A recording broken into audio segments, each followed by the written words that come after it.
Welcome back, everybody, to another episode of the 6ixYardBox podcast for episode 106, where we continue our coverage of the 2025 Club World Cup. I'm here alongside another two-man edition with European champion Antoine. Hello. A little bit more muted today, though. No, it's fine. We're fine. You're fine? Yeah, we'll be okay. Okay. We have a bunch of Club World Cup action to get into. We're going to start with kind of the elephant in the room, where we've had the shock of the tournament thus far, where Botafogo pulled off a mega upset, beating PSG, which I don't think anybody expected, especially after your first game. How are you feeling about it? Before the game, I was thinking, or before yesterday, I was thinking there hasn't really been an upset in this tournament. There was Boca Juniors drawing to Benfica, which we didn't touch Monterrey's on, but draw with Inter, but there wasn't a real upset where no lesser win. Team won against a bigger team, right? Exactly. I don't think a European team had even lost to a non-European team. Yeah. Before Inter Porto? Miami. Yeah. Before Porto? Yeah. So yesterday, literally, was the day of the underdogs. And Yep. Inter Miami did it against Porto, and Botafogo did it against PSG, where I think they played a perfect game.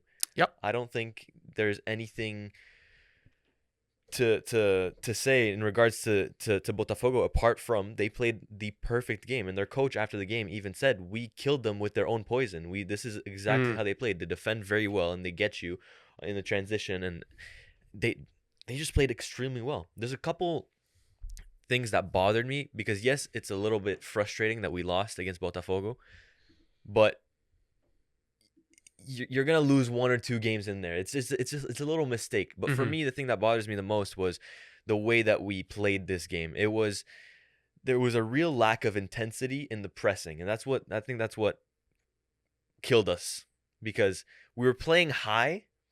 But we weren't pressing as intensely as we usually do. So when you're playing high and you're not pressing as much as you usually do, or as much as we've seen it against Inter, against Arsenal, against Liverpool, then on the counterattack in transition, you get cooked. And that's what happened against Botafogo. Yeah. One pass and Igor Jesus is one-on-one against Pacho. He does very well with that goal. Put him in a spliff. He did. The rest of the game, though, Pacho was sure, mate. But he's on the family picture of the goal. If you're gonna put it that way. I've never seen somebody do Pacho like that. I won't lie. It's okay. Best center back in the world. We're all good. Igor Jesus put himself in the shop window very, very nicely in this game. I think it was Nottingham Forest or somebody that's linked with like three players on this Botafogo side, and if they get any of them, like, man, that looks like a hell of a signing. Luis Enrique was saying that this is the best defense that they'd come up against, which is shocking to me. I don't have every single PSG game in mind right now, but it's not an invalid take, I don't think. I mean, y'all smashed Inter Milan's defense 3 weeks ago. Yeah. To say this is a better one is kind of shocking. It's very hard to play a low block, and they did it very, very efficiently, I thought. So there was a lot of players at the beginning of the game. In the first 10 minutes, because I rewatched it. We weren't able to watch the first couple of minutes because we were on a call. But I rewatched the first 30 minutes after. And I'm thinking to myself, like, how did the right back, I think his name is Vitinho, how did he recover from that absolute cooking session at the beginning of the game by Kvaratskhelia? At the beginning of the game, Kvaratskhelia gets two opportunities where you're thinking, this right back is going to have a tough time. He's going to have a long day. And I mean, he recovered perfectly, because apart from those two opportunities in the first half from Kvaratskhelia, there wasn't really much else that he did, or any creative player on PSG's team did. Valid. So overall feelings about PSG at the moment? I mean, it's still sky high. Let's be honest. I don't think this one game can define how we're perceived as a team. This is the thing about group stage football, is that you can take one game off. I think you're still going to be okay. You're not going to drop points to Seattle Sounders, if we're being absolutely real. You never know. I think this gives a little bit of credence, though, to my March Madness idea. Because I would have loved if this is like the shock of the tournament and you come in here seething because you got knocked out by Botafogo. Would I even be mad? We're champions of Europe. Yeah, but you said you want to be champions of the world. Yeah, but we're champions of Europe. Yeah. Are the champions of South America better than the champions of Europe? Champions of South America right now is what? Botafogo. Botafogo? I thought it was like Cruz Azul. They won the last Libertadores. I thought it was Cruz Azul. Am I wrong? Cruz Azul won the CONCACAF championship. Oh, yes, you're right. Yeah, so hey. I guess. I guess so. No, you guys are absolutely the best team in this tournament still, and I don't think anybody's denying that, which makes this result all the more shocking. Yeah. overall performances from certain players. I want to go through the team Go with ahead. you. Your front line, what did you make of how they did? Well, I think there's an elephant in the room that we need to address, and it's Gonzalo Ramos. Oh. Very, very invisible. Mm. It's night and day watching him and Dembele in that position. He wasn't there for his teammates. He wasn't there on the press. I was talking about how there was a lack of intensity in the press. That mainly starts with him because he's the first man that should initiate that press once Botafogo have the ball in their half. That's a good point.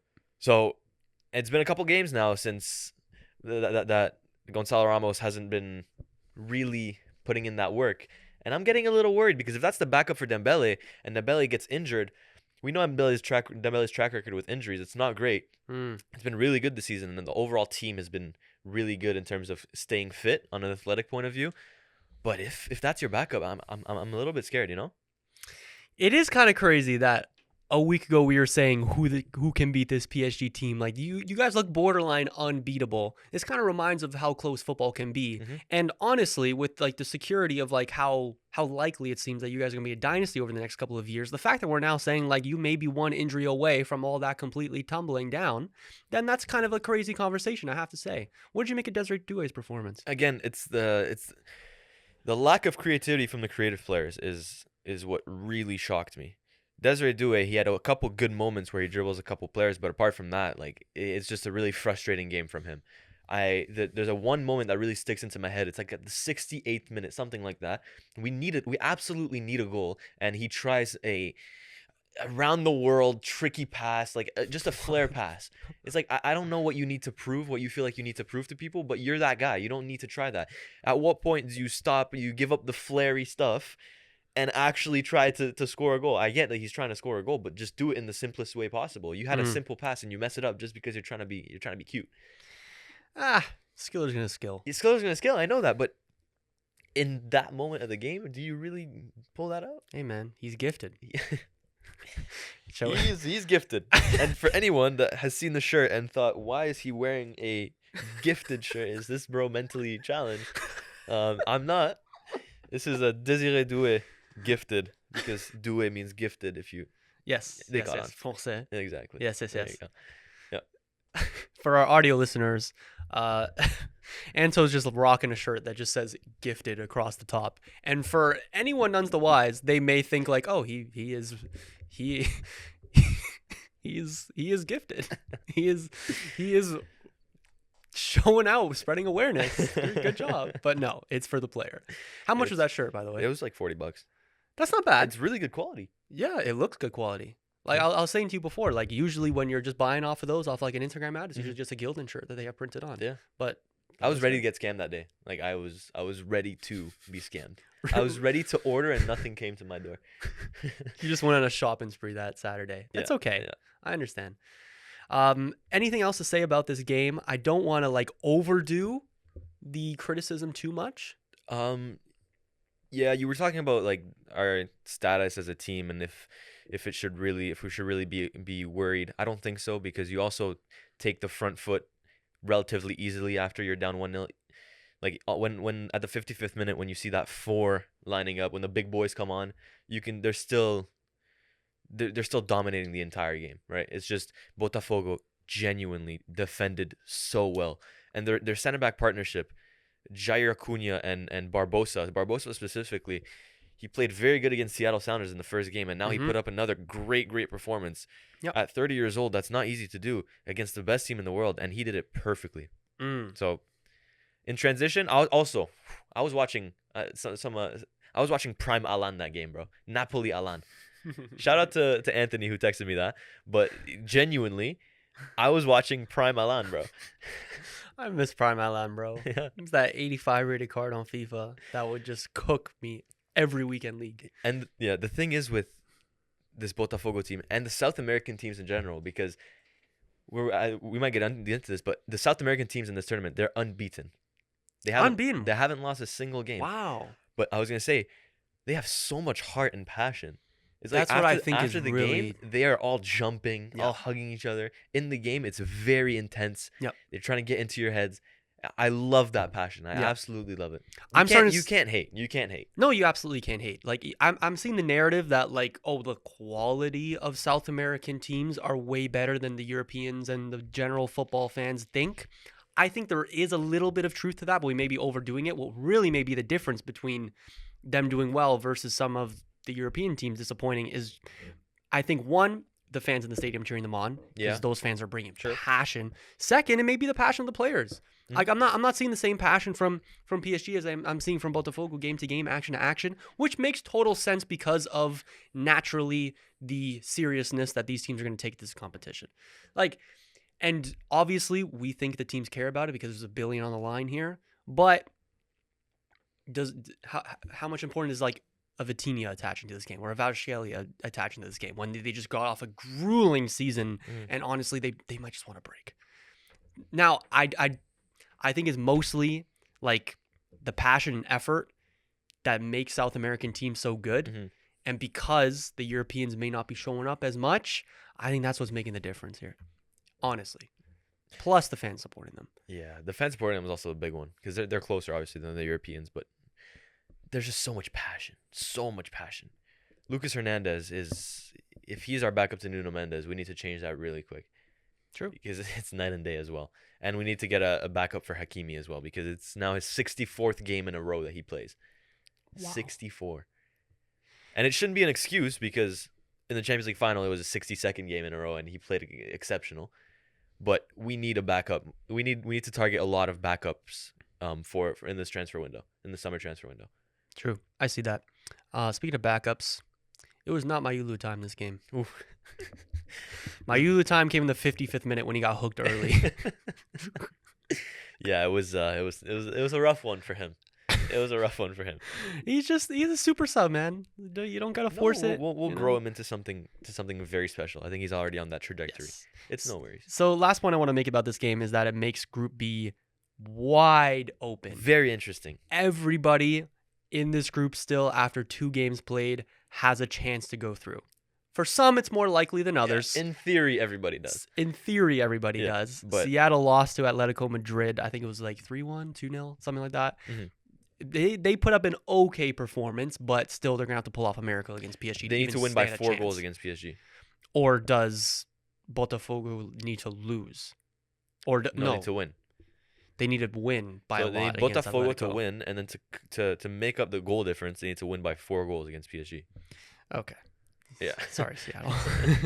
And same with Atletico Madrid. They need to beat Botafogo by 3 goals so that if Botafogo is qualified unless they lose by 3 goals to Atletico Madrid and PSG also win.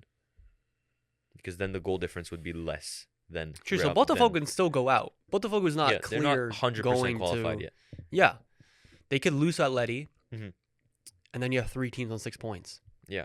They're in a very good position to qualify though. 100%. I don't think Atletico puts 3 past Botafogo. That's gonna be a very interesting game. Yeah, it's gonna be great. A very interesting game. The last day of this group is gonna be very good. Very good. Are they played at the same time? Do you know? That's usually how they do it. I'm gonna check that for you. I would assume that's how it goes. Yeah, because then you get into like some situations where like in Group A, if Inter, Miami, and Porto draw, then they're both through, so there might be some shenanigans going on. Yeah. I can tell you right now that it is played at the same time. It is 7 p.m. on Monday. They all play. What an awful time. Oh my god. That's tough. That is tough. On a Monday? You're busy. Might be busy. Oh, it's no. We're all good. Speaking of Group A, that group is also wide open. Yes. I think Group A and B right now are like the most exciting to me with 2 games played. That was what the consensus was before the group stages even started too. Yes. So they're living up to the hype. Let's talk about the Inter Miami win against Porto. Can we just say first? Wow. Unk still got it? Unk has still got it. You know what? He might not have the pace, the accelerations, the trickery that Lino once had. But when you're stepping up to a free kick, doesn't matter if you're 27, 37, 107. Messi in 5.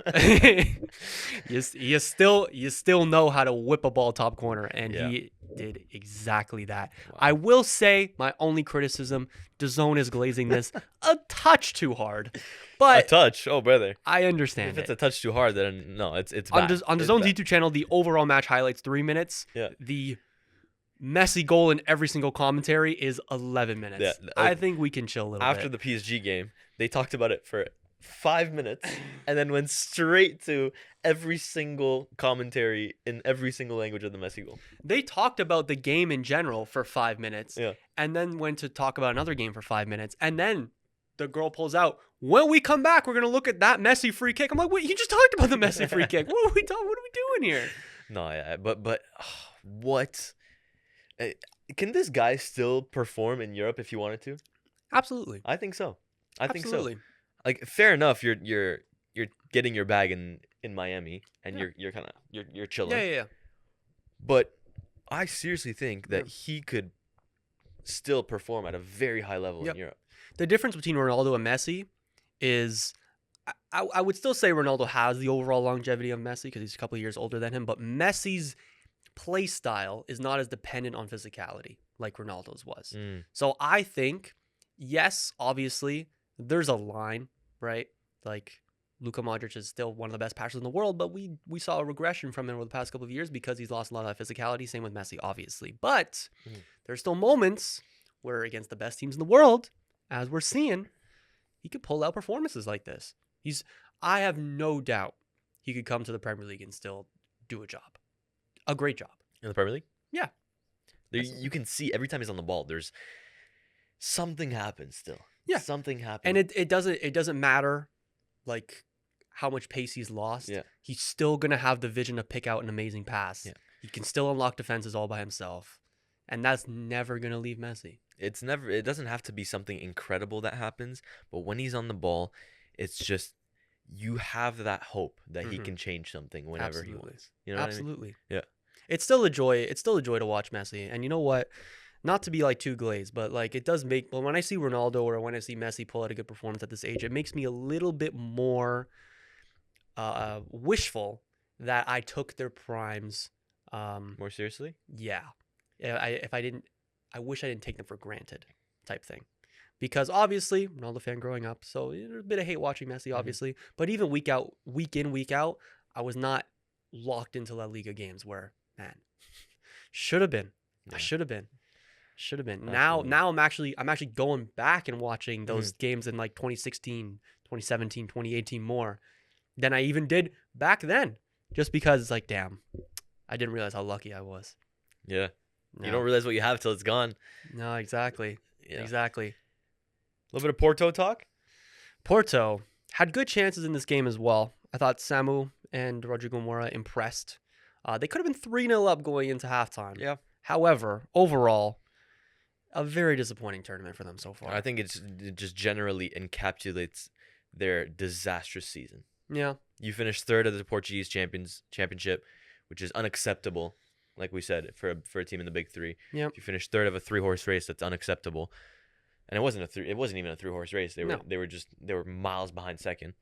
And then you have 1 point in your first 2 games in the Club World Cup, where you should probably be beating Inter Miami. Yeah. And then maybe a draw against Palmeiras is fair because Palmeiras is a really good team, and we'll get onto some of our power rankings later. Mm-hmm. But I have them pretty high. But I mean, it's very disappointing. You have the creative players in there, like Rodrigo Mora, who I really, really, really like, and Fabio Vieira, who I also find very interesting in this Porto team. But it just doesn't seem to glue and to come to anything. Like on paper, this team is very fun. It's a very fun team, but it doesn't really do anything to me in the game. No, you're absolutely right. Mm-hmm. You're absolutely right. Yeah, they have some questions that they need to answer this summer, and I think they just signed Rodrigo Mora to a new contract with only like a 60 million euro release clause or something. He's gone. I think they keep him for one more year. You kind of not build around him because in a year he probably will be gone. Mm-hmm. But I think you do have a good core there, but you just need to build around it really well. Like there's potential here with these two guys. I still think. It says a lot when the best player in this tournament for Porto has been your goalkeeper. You know what I mean? Your sub goalkeeper. Your sub goalkeeper too. Yes. So that says a lot about the outfield players. Shall we talk about the other game in this group? Gladly. Palmeiras 2, Al Ahly 0. Fans showed out for this one. I have to say, saw passion. There was an hour-long weather delay in the middle of the game. Oh, we have to talk about that, you know. Yeah. That's a third weather delay of the competition. Bro, my God. Weather this time is so weird. It's just it's very annoying. Yeah. Very annoying. Where was this game played? Sorry? Like, which stadium was this game in? Great question. Does it matter? MetLife. New York? So East Coast. So this was the other day. So this is literally the other day when, like, even here we were having squalls. Where, like, rain would come and go, like, crazily. So we're feeling it over here, you know. No, but it's just very frustrating. It's the third weather delay of this competition so far. Yeah. And, like, you're watching a game and then you just have to take a pause for an hour and just do something, try to fill time to rewatch the game after. It's I know. And when they restart, it just doesn't have that same vibe. Like, it seems like the game just started all over. And no, exactly. It was the same. It was the same for the Sundowns game. Yeah. Where it took an hour to even get going, and I don't know if that was a reason why the stadium was so empty. I don't understand the reasoning behind it, but just kills a big vibe of the game, which I didn't really like. And then also you also have players coming out and saying that the heat is too much. The heat is too much this time of year, which I definitely understand. It also happened in the Pachuca game, Pachuca Salzburg. Yeah? Yeah, 3 weather delays, man. 3? Fucking hell. Unbelievable. Let's talk about the Palmeiras game, though. Yes. Your thoughts? My thoughts on Palmeiras, very high. I didn't realize that Esteval got man of the match in his first game, but he got it in the second game. So that makes it 2 in a row. 2 in a row. So, I mean, last week we were kind of pushing a little bit of the narrative that he was thinking up a little bit. Now I think it's the complete opposite. He had a great game. He had a very good game. And you can tell when he's on the ball that he's probably he's the guy that you want on the ball. He's the most creative player of that team. When he's on the ball, something happens. It's almost like we were talking about Messi earlier, but for him, he has the pace, he has the dribbling, he has the ability to also find that intricate pass. Yes. He's a real weapon in this Palmeiras team. And I'd be scared if I'm playing Palmeiras. And PSG might play Palmeiras in the round of 16. This is a real football team. Yes. This is a real team. They also have great midfield, Richard Rios notably, who again put up a great performance. And the defense is solid as well. Yep. Yeah. I really like this Palmeiras team.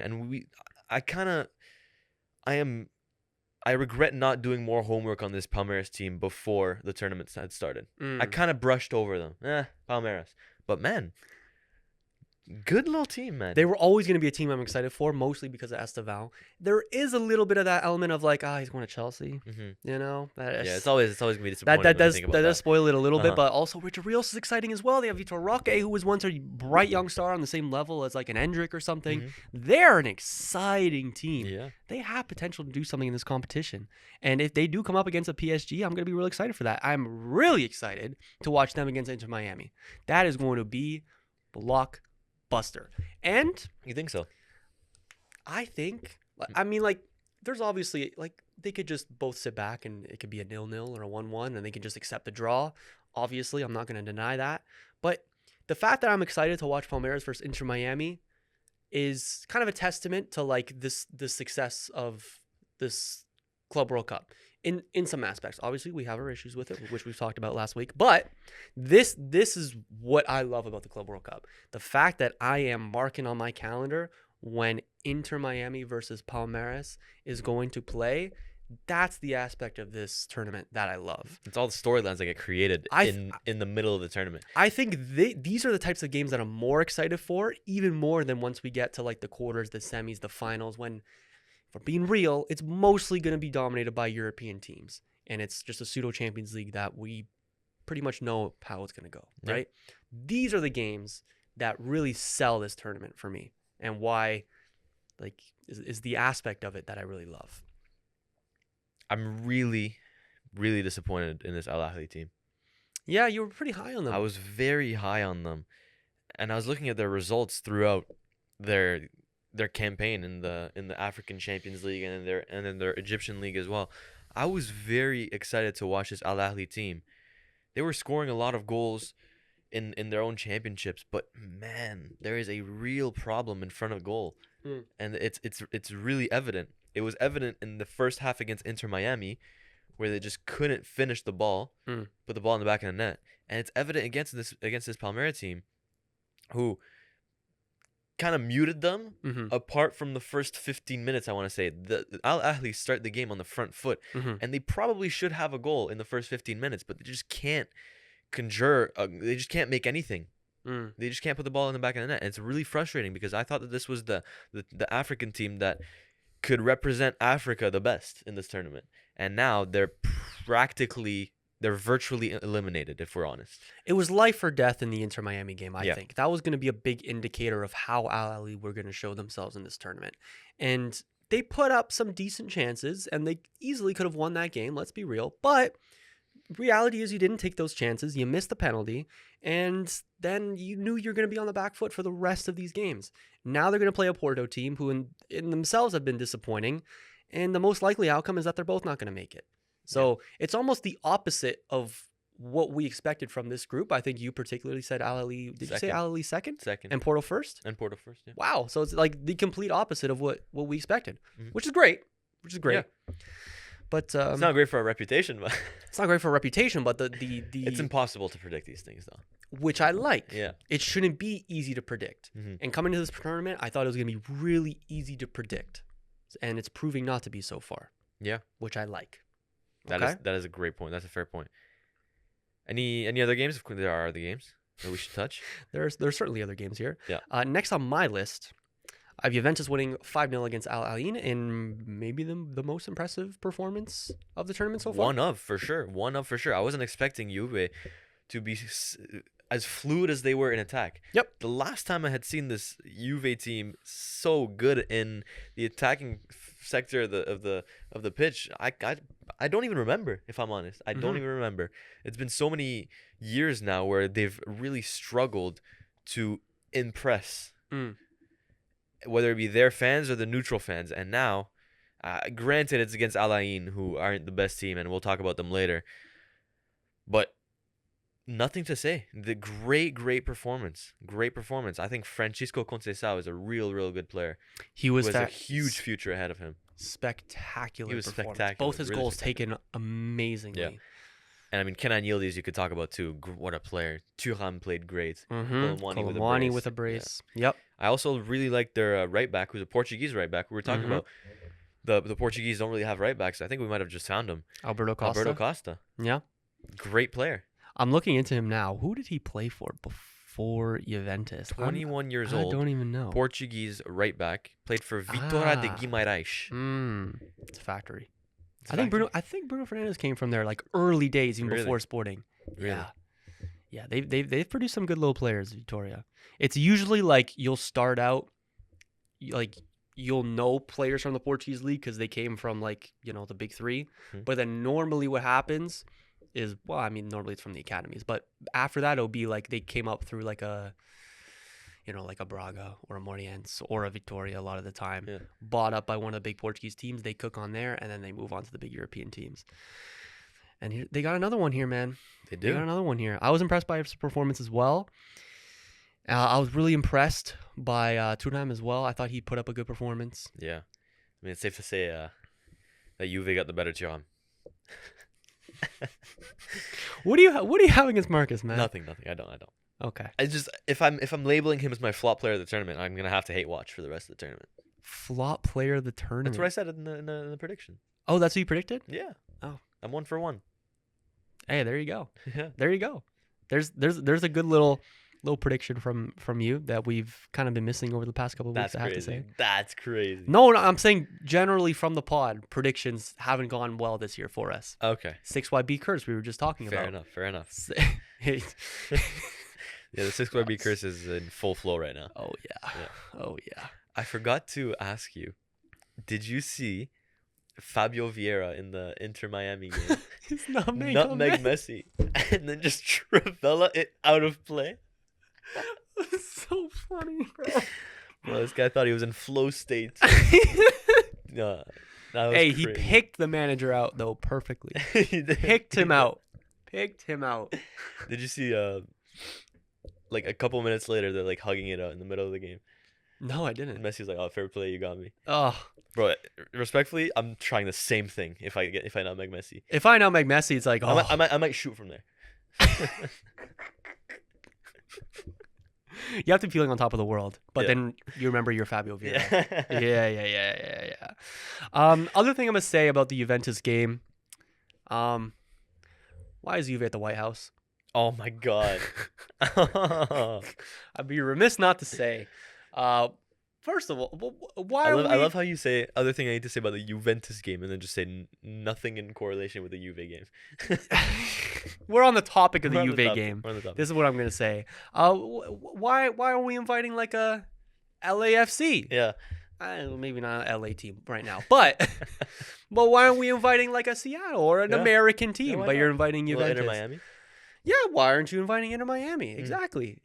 They're a red state. I know Juventus have American players, but that really kind of Oh, confused that was me. bad. That was really bad. Yeah, And what Timmy Weah said after too. Yeah. You want to give context or no? I mean, context is like, I don't know, Trump was kind of doing his thing glazing the players, which that is valid, that is showmanship. But then, he makes a couple of political comments, which you also cannot be surprised that Trump is saying, right? I'm not criticizing or praising the take. I'm not giving that kind of opinion. But then Timmy Weah was saying afterwards, like, oh, was it Timmy? It was Timmy Weah, right? Kind of weird when. He was saying, yeah, it was pretty weird when he brought up politics. I don't know why we're surprised when Nah, but bro, like, politics is being talked about at the White no. House. I see. It was the type of politics that was being said. Bro, come on, like you have the UA team and you're talking about war. You have the UA team behind you. You're talking about war. What do you do? I didn't even hear war. I just heard about the transgender comments. Oh, was it? No, he talked about nuclear weapons and. Oh, yeah. okay. All right, that's a bit of a step up. Yeah. Yeah. That was kind of weird. That was weird. Gianni Infantino at the White House showing off the trophy, like sure, whatever. Yeah. That's gonna be a thing. Yeah. But And did you see also Gianni Infantino and the Trump press conference or something like that? yes, a It couple was- of those. A couple of those. Gianni Infantino goes, "It's an honor to host the World Cup next year alongside Mexico and Canada." And then Trump goes, "See how he said it? He said it's honor with the United States and Mexico and Canada." And then like it's just so awkward because Gianni Infantino just doesn't know what to say. What a shit show! What a shit show, man. It is a shit show. Like, obviously, FIFA are likely getting a bag for this. Yeah. Let's be real. Yeah. And they're making a lot of money by having this tournament in the U.S. rather than, a football-loving country. But I wonder if there are some trepidations about, is this good timing, having these massive tournaments Yeah. in this economy? In this economy. Anyways, let's move on to Monterrey against Inter. Sure. 1-1. Shout out Monterrey, man. Shout out Monterrey. Ramos! Oh, that felt so good. Yeah. When Ramos scored, that felt so good. I bet the Monterrey higher-ups that sold their soul on that Ramos contract Yeah. are feeling good about themselves. And they can. It can. They can feel good about They- themselves yeah, they can. because a 1-1 draw against Inter, I thought Inter dominated. You look at the XG, you're like, Yeah, they should have won this game. That Aslani to Augusto to Lautaro moment was fantastic. That was a great goal. That was a great fantastic goal. Overall, you don't really think of like any massive chances for Inter in this game. And that's why I think they were very disappointing. Yep. I kind of liked the Sebastiano Esposito, the guy that started at striker. Mm. And I thought the biggest problem for them in the second half was, this is going to sound like such a hateful thing to say, but was when they subbed on Marcus Thuram. And I'm not even saying that to joke around. It was almost night and day watching Inter's attacking, like their attacking phase of the game before and after Marcus Thuram. When Marcus Thuram is on the pitch, it almost seems like he just sucks all the creativity out of the team. Mm. He looked injured. Yeah. He looked like he had forgotten to play football. This It is might what be a I'm- little bit harsh, but I was genuinely wondering like what happened? What's happening to This him is right what now? I'm talking about with these European teams, with the players may being a little bit overworked and tired and not putting in 100% in these games. Because that's what Marcus Thuram looked like in this one. See, but I don't like that excuse. I don't like that excuse. I'm not saying it as an because excuse. 2 games ago he's I playing think in a they Champions League final and no one's saying that. Oh, he's tired. No one's saying that. No, I'm not. Absolutely, I'm not saying that. I'm 100% giving his everything. My question is he giving everything in the Club World Cup? I know he's giving his everything in the Champions League final. I don't care how tired he is. I know he's giving everything. Is he giving everything in the Club World Cup? He should be giving everything. I think you should give everything in every game, obviously. You know, you could have your trepidations about, like, should we be here? Like, is this tournament good for my health type of thing? But you should be trying at least. So, like, performances like that from players like Marcus Thuram, who we know is one of the best strikers in Europe, then yeah, it's a little bit perplexing. I want to get your opinion on Luis Enrique's debut. What did you make of it? Or not debut? It was, you could tell he's a very creative player, and for Marseille he was too. Nothing concrete came out of it. You know. Yeah. He'll take his men on, but is there that finishing product? It's kind of in accordance with his second half of the season for Marseille. He started the season very well at Marseille. Probably one of their best players early on in the season, alongside Mason Greenwood, and their goalkeeper Geronimo Rulli. But in the second half of the season, or probably not even the second half, like starting from November to May until the end of the season, it was very rough. And I liked the signing for Inter. I really hope he can turn it around and find the form that he was at the beginning of the season, because it was very good for Marseille. Yep. He was in the race for top goal scorer at some point. It was a very quick stint where he was in the race, but he was in the race. I like the player. So let's see if he can turn up for Inter. I wasn't sold against Monterrey though. Yeah, and we're not particularly expecting him to just come in and cook right away. You know, yeah. You just never know how it'll go. You never know how it'll go. Will he even start? I'm not sure. Anyway. Yeah, exactly. Nothing else really to say in this game. Any other comments? Good performance from today. I for a team that a lot of people were saying is not very good and hasn't shown much over the last couple months. Yep. I thought they were fine against an Inter team who just made Champions League final. Granted, they just changed their coach. Mm-hmm. But I think Monterrey did too, actually. Did they? I think so. I think I saw something like that. This puts the group in a place that I really like. You have River Plate on 3 points, Monterrey and Inter right behind. Urawa Red Diamonds could not get it done. But no, unfortunately. But this opens things up. Put up a fight. Speaking of, did you see the fan of a rival team of Urawa Red Diamonds traveled all the way, like across the world, to the U.S. just to cheer with River Plate fans? What?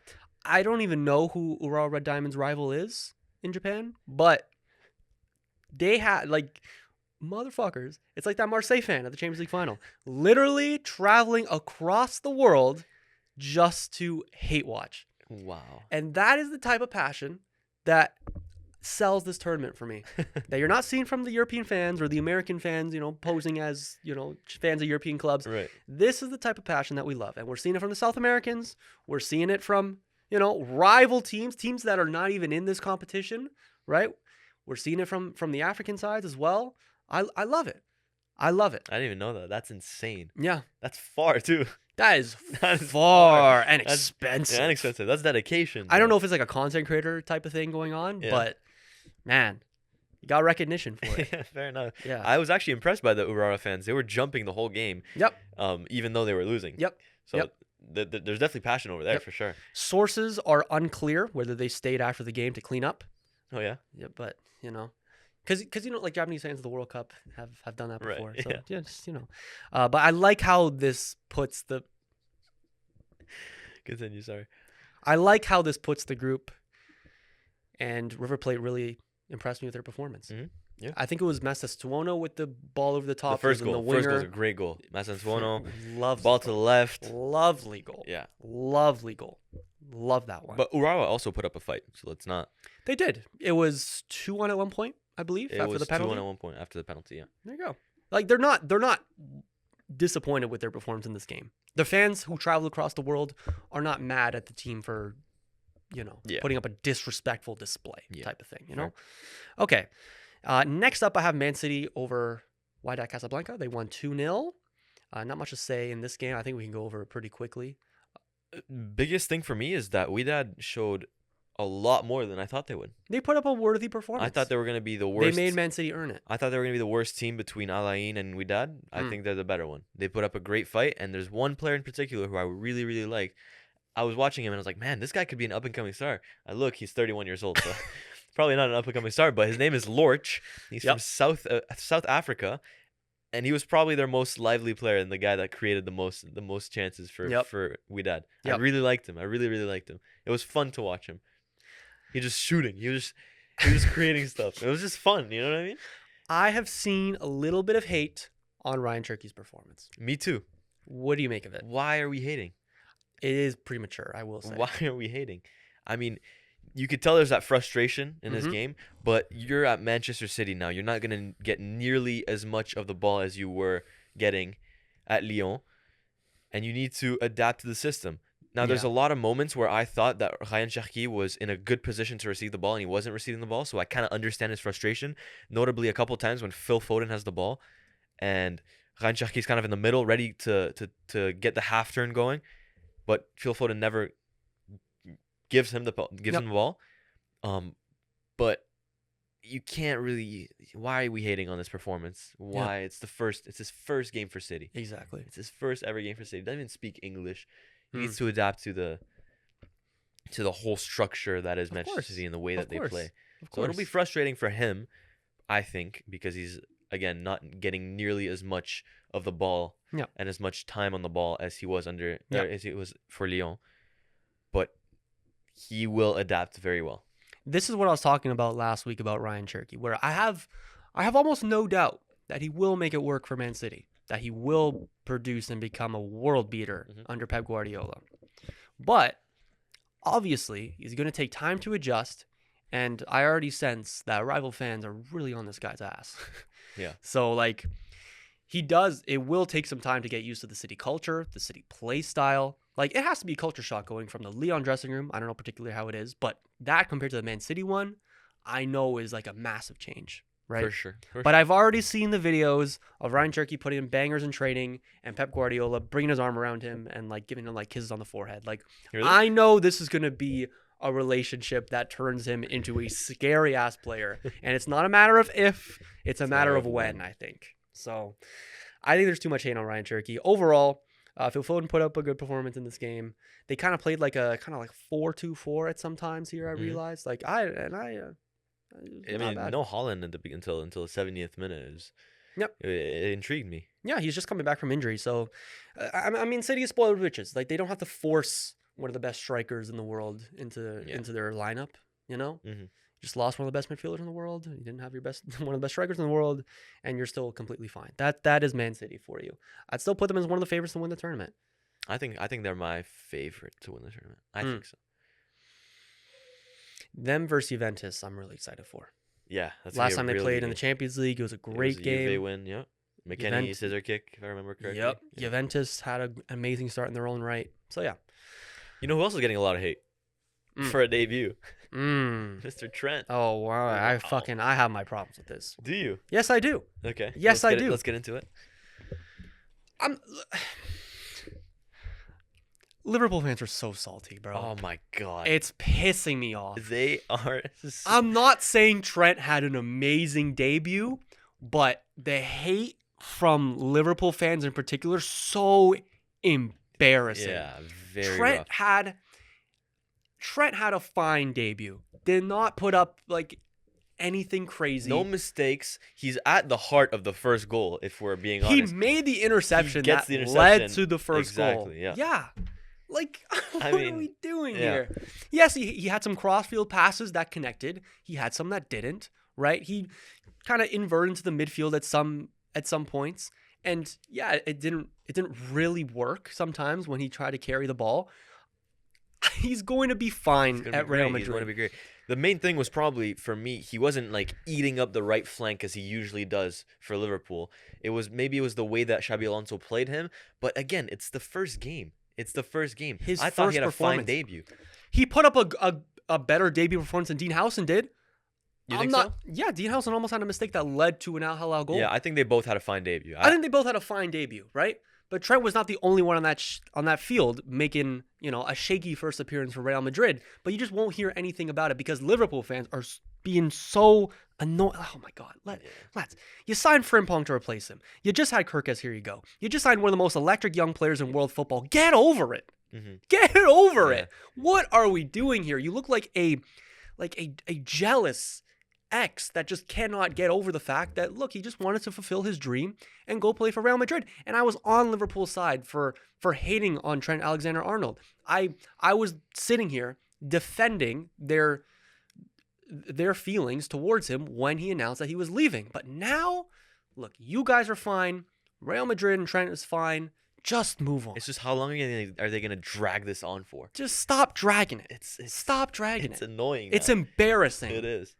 It is. Well, we understood how they felt at the beginning. Yes. And now you just let it go. Let it go. Yes. He's in the biggest club of all time, and he'll do fine. Yes. Also, I'm not sure how he's communicating with Rodrigo right now. They definitely don't speak the same language. Yep. But that plays a part. Hey, you've seen his Spanish. I have seen his Spanish. You've seen his pretty good. Spanish. It's pretty good. It's not bad. No, but there's also that chemistry thing. He's going into a whole new team. He's never played with any of these players bar Jude Bellingham.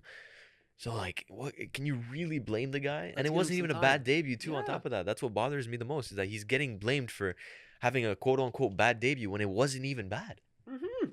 Now, if we want to talk about the Madrid performance, on the other hand, I have my gripes with that. More to be desired. I have my gripes with that because I think this Madrid performance really shows Xabi Alonso the amount of work that he has to do. It was also, at the same time, a really good Al Hilal performance. It was a great Al Hilal performance. Like, I saw Milinkovic-Savic in there looking. Oh my God. Like, where did this come from? Yeah. I see now why they're dominating the Saudi league so much. It's a shame that Milinkovic-Savic still isn't in Europe, because he could still put in a shift in Europe after that performance. Hell yeah, he can. It was a great performance. But if we want to look at it from a Real Madrid perspective, solely on a Real Madrid perspective, I seriously think that there's so much work to do from a tactical standpoint. And Courtois was talking about this at the end of the game. They're still playing like they were playing under Carlo Ancelotti. You can't play a whole different way after one game under a new coach. It's going to take time, and people need to accept that. But I think the work is there's much more work to do than some people may think. And especially in the midfield. I think after this game, Xabi Alonso is calling up Florentino Perez and he's saying, brother, I need reinforcements. I need help. I think in the summer transfer window, you need to target some midfielders, because that's not going to cut it. That's not going to cut it. I think you're absolutely right. And they've had a good start to the window, right? Bringing in Trent, bringing in Huijsen, obviously. But there's still so much work to do. Absolutely. And it shows also the intensity that Xabi Alonso wants the players to play at when you see Vinicius coming off at the 80th minute and telling Xabi Alonso, I'm dead. Like, I'm so tired. Yep. You could tell that Xabi Alonso really wants them to play at a high intensity level, and it's going to take time for some of these players, notably the superstars, to adapt to that playing style. We were talking about the defensive job that these players have to do now, that the attacking players have to do. In the modern age of football, if 11 players aren't, or if 10 players, if the 10 outfield players on the pitch aren't defending, then you're not going to win. You have a problem. You're not going to win. Exactly. You won't win. You can't have a little bit of pressing, like you can't be a little bit pregnant. Shout out Ralph Ragnick. Is that what he said? You've never heard that quote? What did he repeat it? So you can't have just a little bit of pressing in a team, just like you can't just be a little bit pregnant. That's a cool quote. Technically, you can't be. You really? We could be like 3 weeks pregnant instead of 9 months. Yeah, but you're still pregnant. You're still getting a baby. Exactly. Great quote. Great quote. Shout out Ralph, man. Thoughts on Gonzalo Garcia's debut? Yeah, he got himself a goal. We're not going to talk about the finish. but hey, shout out to him, man. He is 21 years old. He's doing better than we are. I was seeing shouts of Real Madrid needing Joselu-like striker for backup just in case. I think they have their guy. Yeah. I think this guy can be a very good backup option when needed. And he's not the only young striker they have at their fingertips. I'm thinking of Victor Munoz as well. He scored winners for them in La Liga already. Yeah. And he's another youngster coming off the bench, also 21 years old. He made a little appearance in this game, 10 minutes only, but still. Is it the redhead? Yes. 44? Can't tell you his number, but that's a crazy pull from you. What the fuck? But yes, that is Victor. It is Moses. 44. Look at you, man. Look at you. That's Shout out Al Dasari in this game. Oh, bro. He looked really good. Low key a legend. Yeah. A Saudi legend. He is. He is. I mean, scores against Argentina to shut them up in the group stage of the World Cup.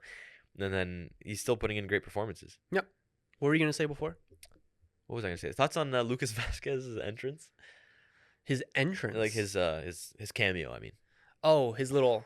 You can't see my legs here, but yeah. Yeah, the new skill move being added to FIFA. Nah, because you know what, bro? Players be doing dumb shit like that all the time, but he had the tight camera on him. Yeah. So you didn't... I think if Cam 1 was on program at that moment, then it wouldn't even be clipped up. Okay. Yeah. But anyways. That was... One more thing. Bonu. Oh, yeah. Shout out. I mean, Valverde missed the pen. But Bonu, like, in terms of like images and moments, he has a crazy career. Yeah, saving penalties. Saving penalties. He's a great penalty saver. Is that a term? Penalty saver. Penalty stopper. Penalty stopper. Yeah. Emily Martinez is another great penalty stopper. Yes. Who's linked to United. We'll talk about him. Yes. But no, Yassine Bonu has a lot of moments in his career where if you would just show somebody those moments, you would probably think he's an all-time goalkeeper. Yeah, he's a good little keeper, man. I'm sure he could put in a shift for another European team. He's 34, but 100%. He's aged like fine wine. That is fine for a keeper. You're a big advocate of that, eh? I am. Yeah. I like we've seen keepers at, once they get up there in the age, still produce. Mm-hmm. I'm not just making that opinion. Just make that opinion. That's just what we've seen. Anyways, let's move on. Unless there's anything else. Disgraceful foul from Asensio on the penalty. Anyways, we can move on. The grab. Oh, yeah. Awful. There's no real danger around him. There's no real danger if he lets the I don't know who he's marking, but if he lets him get a touch of the ball, there's no real danger there because there's also two defenders near you. Yeah, so it's like it's very bad decision making. What'd you make of the Real Madrid pen right at the end? I think it's harsh because if there's no VAR, it doesn't get given, but it's a hand in the face. Yes, it's a foul. Yes. Also, last thing about this game, thoughts right now with Kylian Mbappe. Got discharged from hospital apparently. He saw how much pressing needed to be done in training, and he decided to. That is a crazy comment. That's a crazy comment. Bro had to be admitted to hospital, and that's what we're saying right now. I'm only joking. I'm joking, man. Jesus, man. I saw a post the other day. It was like 1 year ago today. Kylian Mbappe broke his nose. It's like, do we really need to be? Wow. Do we really need to be outlining this? Like, I don't know. That's crazy. Mass Mbappe did not have that aura like that, in my opinion. No, he didn't. Fluminense 0, Dortmund 0. Why are you actually no? There's things to talk about. Sorry. What are you saying, bro? What? I thought you were talking about this was the first shock. I thought you were talking about Flamengo Esperance, and I was like, there's things to talk about, but no. Fluminense Dortmund. Great game. Yes. Great game, and very surprised and pleasantly surprised of this Fluminense team. Exactly. Pleasantly surprised. They're the best team in Brazil. Is that right? Are they? I believe that's what Blake was saying. Like they're the one managed by Felipe Luis. No, that's Flamengo. That's Flamengo. And that's. I thought they should have won this game. Yes. I thought they should have won this game. No, Kobo pulled out a double save with like 10 minutes to go. Yeah, the second one was offside. Oh, but world class double save. World class double save. Fluminense had the better chances in this game. 100%. There's a lot of players that I like on this Fluminense team. The CDM Hercules, who I think is a tough ass name. First of all, Hercules, wow. as on the back of your shirt. Wow. That's aura right there. And then the right winger who I brought into my fantasy team. We'll have to do the fantasy roundup after that. Pull up the FIFA website too because I don't have it here. Yes. But their right wing, John Arias from Colombia, I thought was very good. Very interesting winger who took his man on very well. It was a tough day for Svensson. Daniel Svensson, the Swedish left back. But no, I really like this Fluminense team. Shout out Thiago Silva as well, who at 40 years old is still pocketing world-class strikers like Serhou Guirassy, who's top goal scorer or one of the top goal scorers of the Champions League. Hey, if Thiago Silva wants to come back to PSG, we'll welcome him with open arms. We'll welcome him with open arms. Relax. Because he can do a better shift than Beraldo. Let's just say that. Let's keep it really quick. But the Dortmund performance was pretty bad, eh? Yeah, very disappointed with Dortmund. Very disappointed Yeah. with Dortmund because they had kind of rejuvenated their season in the Bundesliga. Mhm. Let's remember they had a very bad 3/4 of the Bundesliga season. They were 12th up to a certain point Mhm. and nowhere near Champions League football. But they ended up. Did they get Champions League football or was it European did. football? They yeah, did. They got they ended Champions up League football. clinching Champions League football with I think it was like something like 7 wins in a row or something like that. And now we're kind of looking like we're back to the Dortmund that we saw at the beginning of the season. It's a little bit Yeah. frustrating because I was excited to watch this Dortmund team. They have a lot of exciting players. Mhm. So a little bit disappointed, but there's still 2 games left against the 2 probably lesser teams in the group. Yes. Okay. Other game that I want to talk about quickly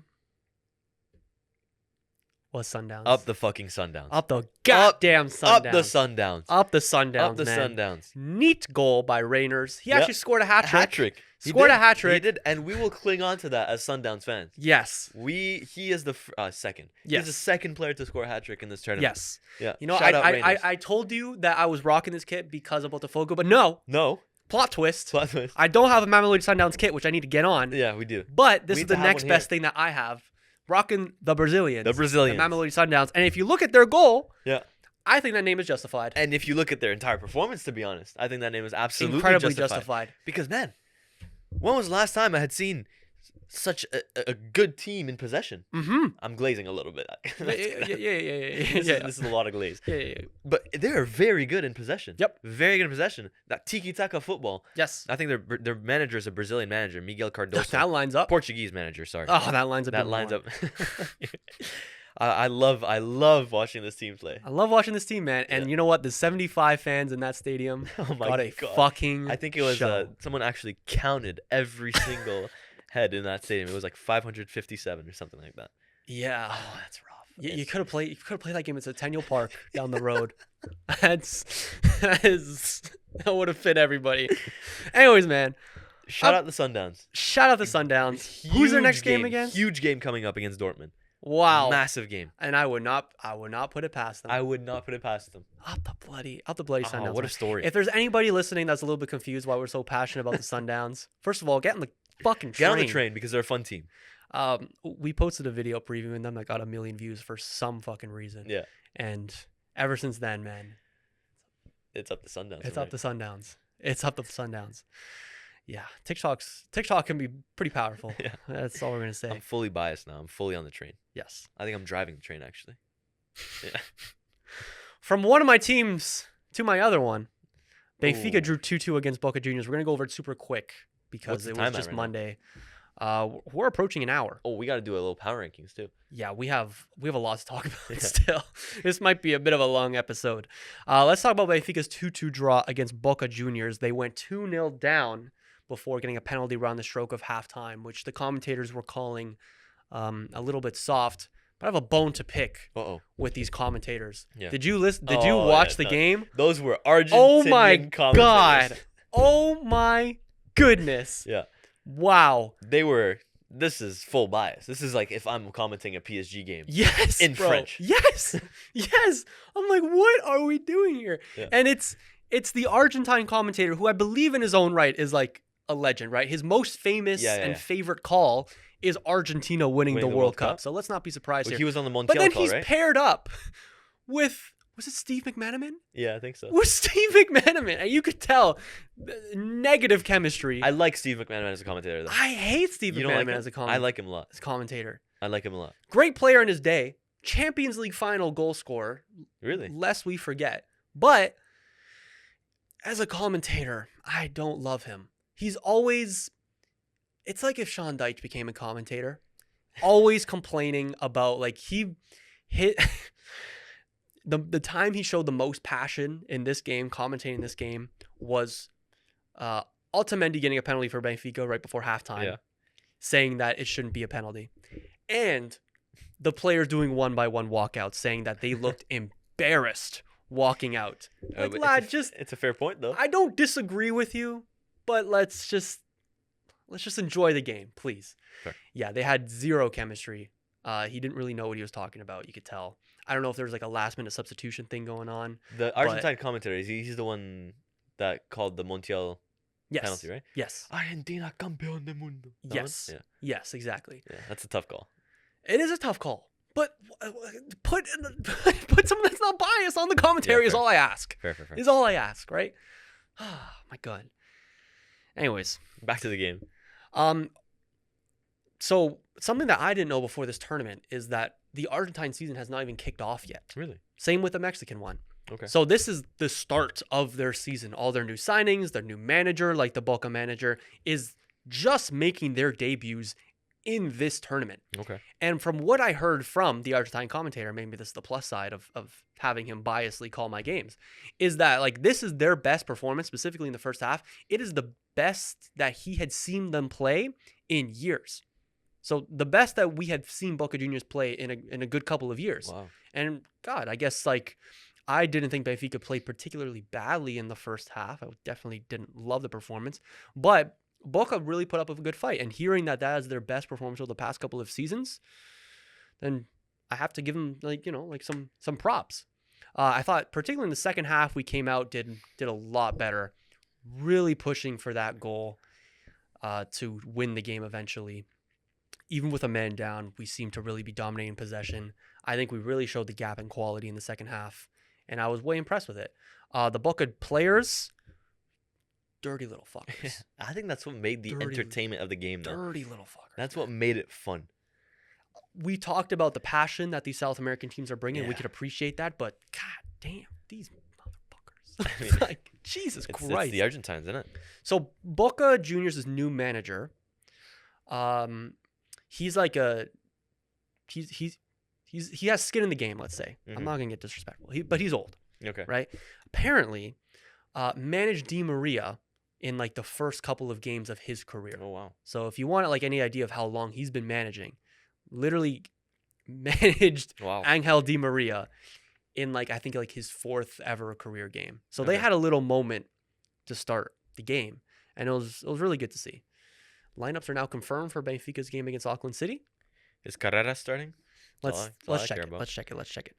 I wonder if Schelderup is starting. But yeah, like as we were saying last week, like we were saying, if Benfica and Boca Juniors draw, what could determine that group is how much we beat Auckland City by. Yeah. The goal difference is going to matter a lot in this group.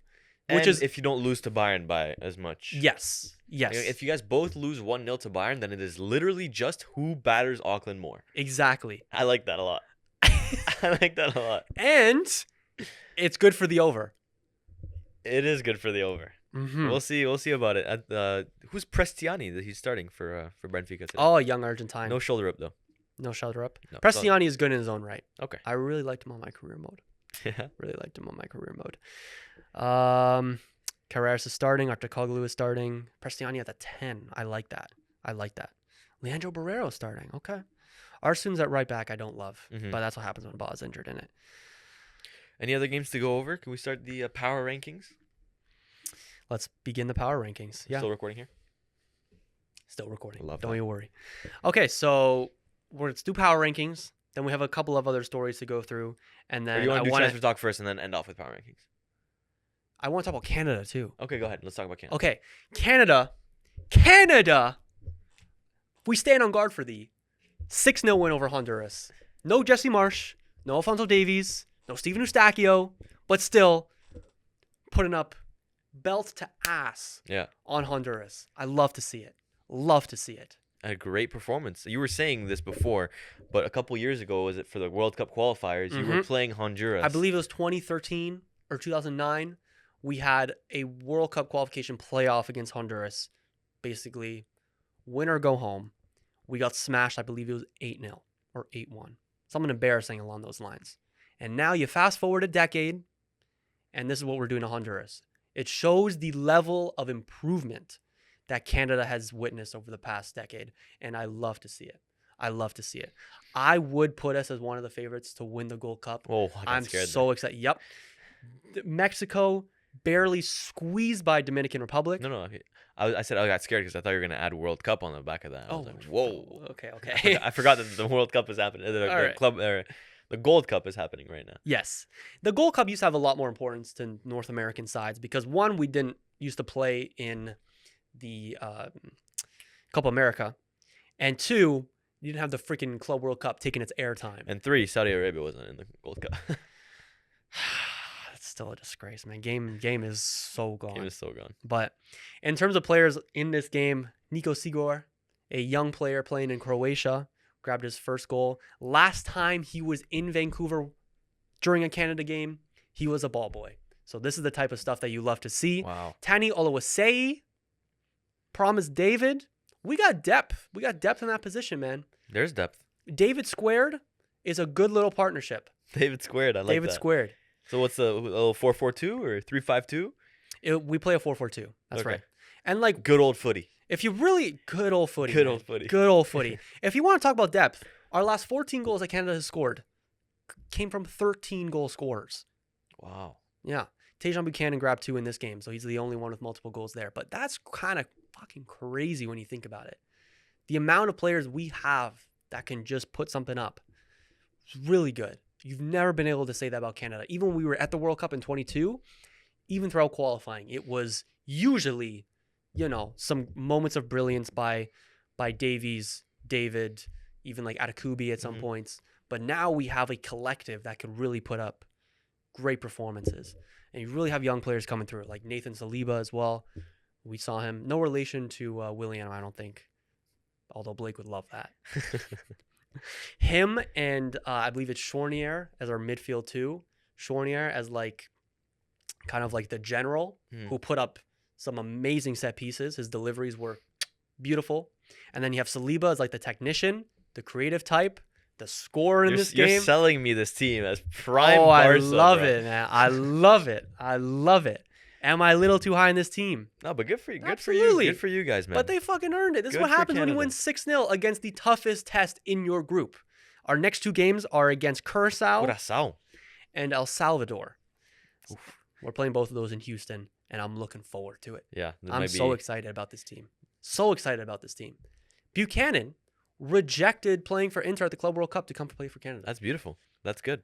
He They're probably knew he wasn't getting many minutes. already probably hates him for it, but shout out, man. Yeah. Well, they kind of knew probably that he wasn't getting many minutes. He probably knew that as well. Let's be real. But first tournament under a new coach. I'm sure they understand. Even if you're kind I'm of a sure they fringe player, understand. you probably want to play. I'm sure they understand. They should. They should. I'm glad he's here. But yeah, that right side for us looks very nice. Yeah. Very nice. All right. Canada talk over. I'm excited for Blake to be here, man. We can glaze them even more. Yeah. Other transfer stories. There's just things going on in the football world. I have listed down here about the rival fan for Raw Diamonds. We've talked about. Prem fixtures were announced. Yeah. Did you see that? Did you see the first day for Man United? United Arsenal. Wow. To kick off the season. 6YB Derby. We have to do something around that game. Watch along, something. I'm down. We have to do it. Also, no Boxing Day games. Really? Yeah. Wow. No Boxing Day games scheduled right now. Wow. So, Are there supposed to be some scheduled or? well, it's the first time in Premier League history. No, that I know, there's but I never mean, been are they going to Boxing Day schedule games. some? So right now, everything in match week 18 is scheduled for the 27th That's weird. because the 26th lands on a Friday. So it's not a midweek game. It's not on a weekend. So it's kind of weird. But a source also said that's very likely that a lot of the games scheduled for the 27th will get moved to the 26th. Yeah. Right. So right now, That would make sense. Yeah. very weird we have no Boxing Day game scheduled, but don't be surprised if it is moved and we end up having that. Other news, Mykhailo Mudryk banned, facing a ban. For Mykhailo Mudryk doping. might be banned. The more time passes, the more we see how big the bullet Arsenal dodged is. Yes. Yeah. Yeah. Honestly. Because they were in pole position to sign him. You know what? The saddest part is I still watch Mykhailo Mudryk and I see something there. Yeah, there's definitely a player there, but it's also all the attenuating factors with Mykhailo Mudryk. Yeah. He could be completely he can be banned, he can be not banned. It's still a disappointing transfer. They paid 80 mil for this kid. Mm-hmm. They did. And I understand for him it's a very rough situation to be in with how rough Chelsea can be, all the wingers they're bringing in as competition. you're not able to get a good run in games to really develop in the way that a young player should. Yeah. I fully understand that. At the same time, like, you can't be doing dumb shit like this. You can't. If he does get suspended for 4 years, which he probably won't, let's be real. You don't But if think he so? does get banned for 4 years, he'll come back in 2029. He'll still have 2 years left on his contract. That's crazy. That's nuts. That's actually ridiculous. And through that ban, Chelsea will still have to be paying Shakhtar Donetsk like Oh my 10 mil a God. year. Wow. Oh, Chelsea. Speaking of banned, someone that got unbanned is linked to Ah, Monaco. Pogba. Labille. Oh, Paul Labille. Linked with Monaco and also linked with Al Ittihad. really? I would put my money on him going to the latter. No, I would love to see him in Monaco, man. I would love it too. Because then I'd actually be able to watch him because I am not watching the Saudi League. I would like it for him if he links back up with Conte. Yeah? That's where he's Oh, that played his would be- best that'd be football. tough. That would be. The more I watch France games, the more I miss that duo. Yeah. in the midfield. I bet. Yeah. So that'd be a selling point, to be honest. It's with just, you. it's going to be nice to see Pogba back on the pitch. It's been too long. It has been too long. Also, don't be surprised if he plays one game and then, his leg tears in half. Something like that. In other news, Rashford is quote unquote crazy about joining Barcelona. I mean, I would be too. Let's be honest. In other news, Barca is not crazy about joining Rashford. It's not Really? I don't think it's happening. Nah, it shouldn't happen, I think. There's a lot of Barcelona fans who are excited. I was talking to a lot of Barcelona fans, and they're like excited for Marcus Rashford. But I'm like, Yeah. have you seen this guy over the last 3 years? 2 years? Yeah. He Like, kind of impressed. He'll have a at purple patch, Villa. but it's just nothing more than a purple patch. He did okay at Villa. He did okay at Villa, but in Barcelona, are you going to accept okay, or do you want good, great? No. You want competition for Ferran Torres. I think that's what they bring in Marcus Rashford for. I think in the article that said he's crazy about joining Barca, he said that a selling point of his is not only can he play on the wing to back up Rafinha, but he can also be a backup striker, which they could use as well. So I mean, I think they need a I main think- striker before focusing on a backup one. we don't think that's going to happen though. Yeah. From what's coming out of that club right now. Mhm. So I actually don't think it'd be a bad fit, Rashford going to Barcelona. It's just I think they have their eggs in the Nico Williams basket Sure. as of right now. Partey could leave Arsenal. Okay. Good. Good for them. Good for him. Move on. I think You think so? I was a big advocate telling Blake that I think Partey should go. I think he's had some moments where like pivotal games where he's stunk up the gaff and moments of dumbness on the field and allegedly off the Allegedly field. off the field. That's just not the PR that you want around a club Yeah. that's contending for titles, That's right? Kirkus to Liverpool is the last thing I have written down here. That got the here we go this morning. Here we go. Here we go. Wow. Yep, that's pretty much Again, official. Liverpool positioned very well to defend their title, Yeah. and I like it a lot. I like Yeah. it a lot. One more we should add in here was Johan Garcia to Barcelona. Yes. Oh, I'm glad you brought this up and not Beautiful me. from you. Great snipe. Thank For you. context, we did Thank our you. underrated 11 earlier on this season, Thank you. and we were, Thank you. not all of us, but some of us were laughing at Julian for bringing up a so-called random. Mhm. Mhm. I wasn't a part of the people laughing because Mhm. obviously, Yeah, you're chuckling. I knew of You're the chuckling a little. talent of Johan Did you? Garcia. Yeah, obviously. I Best goalkeeper in La Liga. Nothing much more to say. Yep. Other people on the panel were chuckling, they're like, who is this random? but now he's going to be Barcelona's first string goalkeeper. I said word for word, do not be surprised when Barcelona signed him in the summer. Look what goddamn happened. You're going to be living off this for Yep. for months now. Yep. Because we know how you are with predictions, and let's just So say you'll it's bring not right. flowers Monday? Tulips will do. 4. Just bring me my flowers. Oh, you actually want flowers? Yeah. You can bring the Interesting. flowers. Okay. I'll put them right here on the desk. I'm right here on the desk, I'll be actually. okay. I'll be good. Red and blue for Barcelona. And I'll wear the matching kit. Okay, dude. Yeah. You're doing too much. Okay. Yeah. All right. Let's move on to our power rankings. This is supposed to be the meat and potatoes of our episode, though we are. I don't know how long we took to start recording, but from when I press record on here, we are an hour 15. Do you want to do a separate thing? Nah, we'll keep it going. Okay. If this is an hour and a half long pod or more, then it's gonna be an hour and a half long pod. Okay. There you go. Okay. And then we'll do the other thing after. Okay. We'll record the separate intro. You keep an eye on our YouTube channel is all we're gonna say. We're cooking. Let's get into the little power rankings. We'll go 32 to 1. One by one.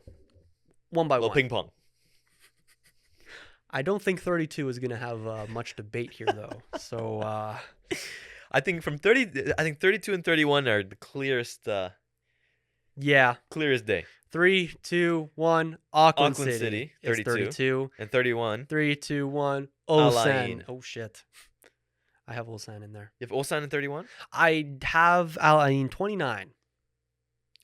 29. I have Ulsan. Actually, okay, hold you on. know what? I Let's will just go change one it. by one. I will Let's go one change by it to one. 30. Actually, Let's go one by one. Auckland City I'm already 32 making for me, I think, changes. I'm already is making changes.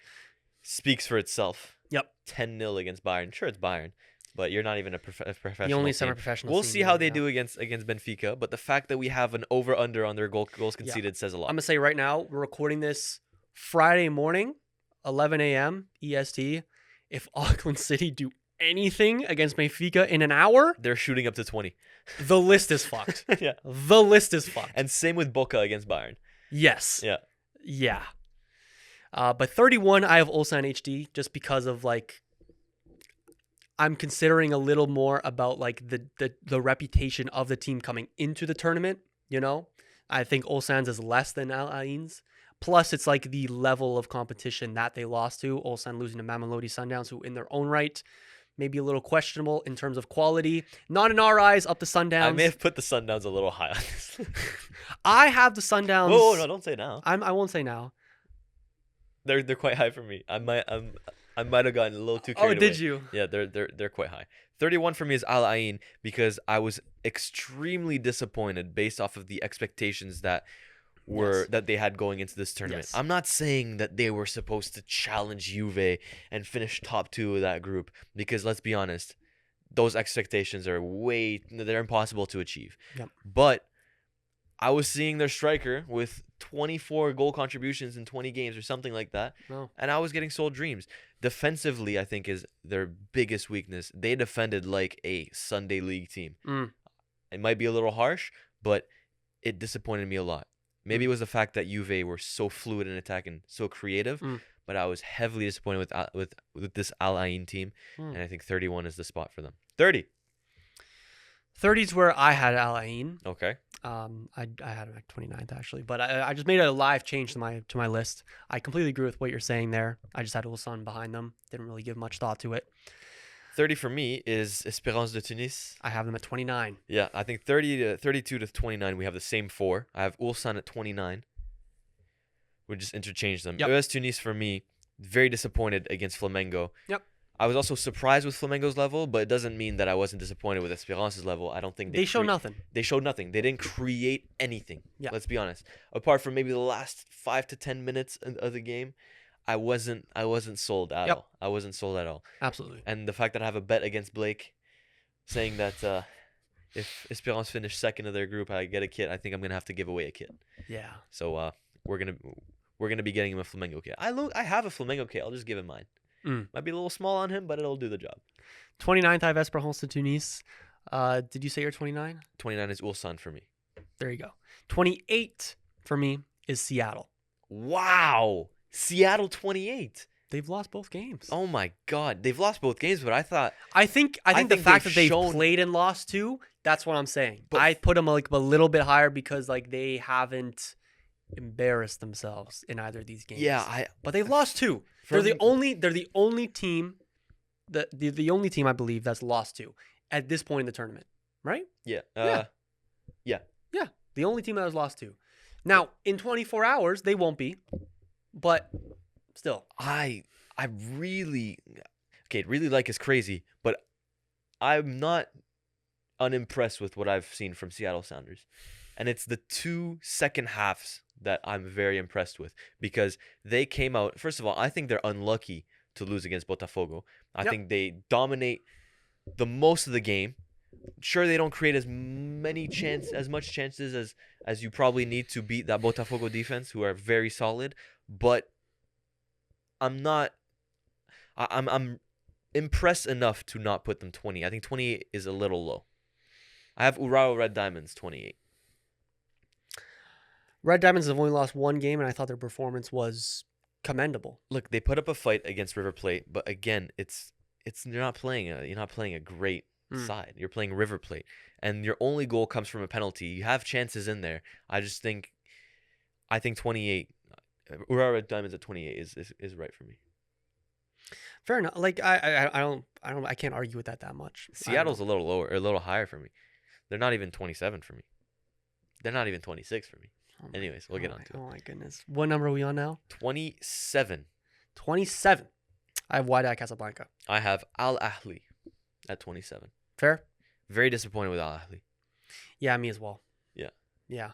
I have Ali just a little bit higher. Just because I thought they put up a decent performance against Inter Miami, who in themselves have climbed really high up this list. And overall, they are like a solid team coming into the tournament, which I considered a little bit in these power rankings because literally so many of these teams have literally only played one game. I mean, I was saying this before. There's a real problem in front of goal for this team, it seems. You can't bury any chances against Inter Miami, and you can't bury any chances or even create many chances against Palmeiras. There's a real problem there. I'm very disappointed because, as I said, I was looking at this team as one of the potential favorites in terms of African teams to represent the African continent. I see. And I'm very disappointed. So 27 for me. Fair. Yeah, I have Urawa Red Diamonds in 26th. Okay, I have Los Angeles FC at 26. I have LAFC in 25th. And I have Wydad Casablanca at 25th. Okay. So for me, Wydad shows a little bit more going forward and a little bit more creativity than Los Angeles. I didn't hate what I saw from Los Angeles against Chelsea. I really didn't. No. I thought they were a fair team who put up a decent amount of they helped Chelsea struggle a little bit. Chelsea struggled a little bit against them. Yeah. Let's just put it that way. But it wasn't a crazy performance. 26 for me, Los Angeles. And Wydad showed a little bit also against a Manchester City team who's much better than Chelsea, let's be honest. Yep. And I really like Lorch, as I said before. Solid little player. Not little, unfortunately, but in terms of the expectations that I had going into this tournament with Wydad, I was talking about the reason that they're in this tournament was because of their 2022 Champions League or African Champions League win. I wasn't very sold on that because their level has kind of plummeted ever since then. They've shown me some decent things, and against Man City too. So I'm not complaining. Yeah, Wydad 25th. Yeah, I had them 27th, but yeah, LAFC for me was 25th. Like I said, you said they played decent. I think Chelsea pretty handily beat them. I didn't see much from LAFC. If I'm it was honest. Mostly the first half for me for LAFC. Yeah, but I'm looking forward to their other games where I think they will put up much better performances. I think against Esperance they can definitely do something. 100%. Which is today. There you go. 24th now. 24th for me is Seattle Sounders. 24th, I have Pachuca. Okay. Pachuca, I think, put up a decent performance against Salzburg. It was a game that could have gone either way. You're quenching your lips like you have somebody way higher. No. I'm quenching my lips because we pretty much have the same list. It's just a different. I don't know what you expected. No, yeah, fair. Pachuca, I have 24th. Again, like they didn't embarrass themselves against Salzburg. I think Salzburg impressed me with their performance. I believe it was 2-1 in the end. Yep, 2-1. Great free kick. 50-50 possession. It was tight. It could have gone either way. Like the teams below them, I believe, left much more to be desired in their performance. Now I feel like we're getting onto a tier of teams where it's a little bit more like I've seen some sparks from you. You know? Pachuca for me is the right after. It's 23, but 24 touching on Seattle Sounders a little bit. Again, I really like what they showed against Botafogo and in the second half against Atletico Madrid. They capitalized on an error of Lenormand on their goal, but there's also chances created apart from that, and that might prove it might be proof that Atletico Madrid aren't really that good of a team right now. But I really like what I saw from Seattle Sounders even despite their losses. Pachuca 23 for me. I'm not going to paraphrase what you just said. Decent performance against Salzburg. I thought they maybe a little bit unlucky to not get better out of that game, but 23 for me. Okay, 22nd now is where things get interesting for me. Very interesting for me as well. I also think there's a big gap in quality, maybe not as much. There's I Between think the biggest gap I feel is like we're getting into 23, another 22. tier. I think 23-22 is the biggest gap for me as well. Okay. 22 Say for it. me, Say it. I have Porto. Yes.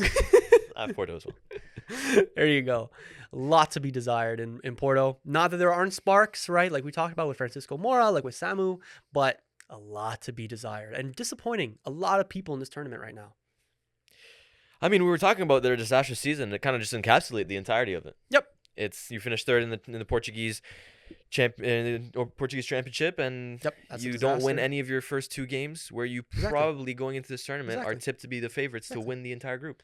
You're going in 1-0 at halftime against Inter Miami. You have chances in that first half where genuinely you could make it 3. You had an amazing chance for Francisco Mora, and then you had that long shot that went off the back of the Inter Miami keeper that I think he beautifully, kind of saved, Yeah. like behind the back.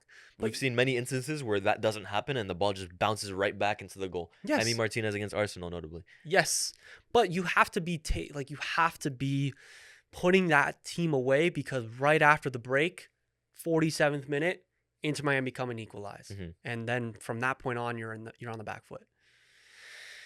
22nd, I think, is very valid for Porto. Yeah, 21 for me is the first team to have won a game, and it's the game that I didn't think was a crazy level between the two teams.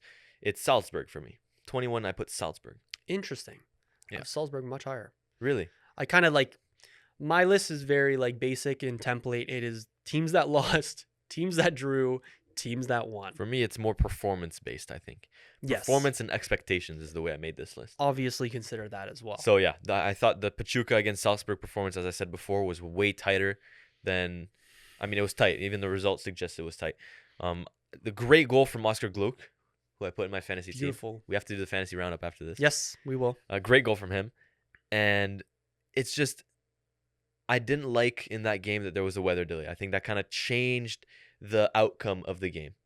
Yeah. I thought Monterrey, right before the weather delay, were showing a lot of good things. And they score at the beginning of the restart, Monterrey do. Pachuca, sorry.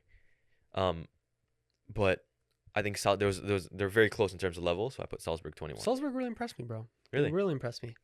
Who didn't impress me at all, who I have 21st, is Dortmund. Okay. Very, very low for the level of team that they should be in this 32.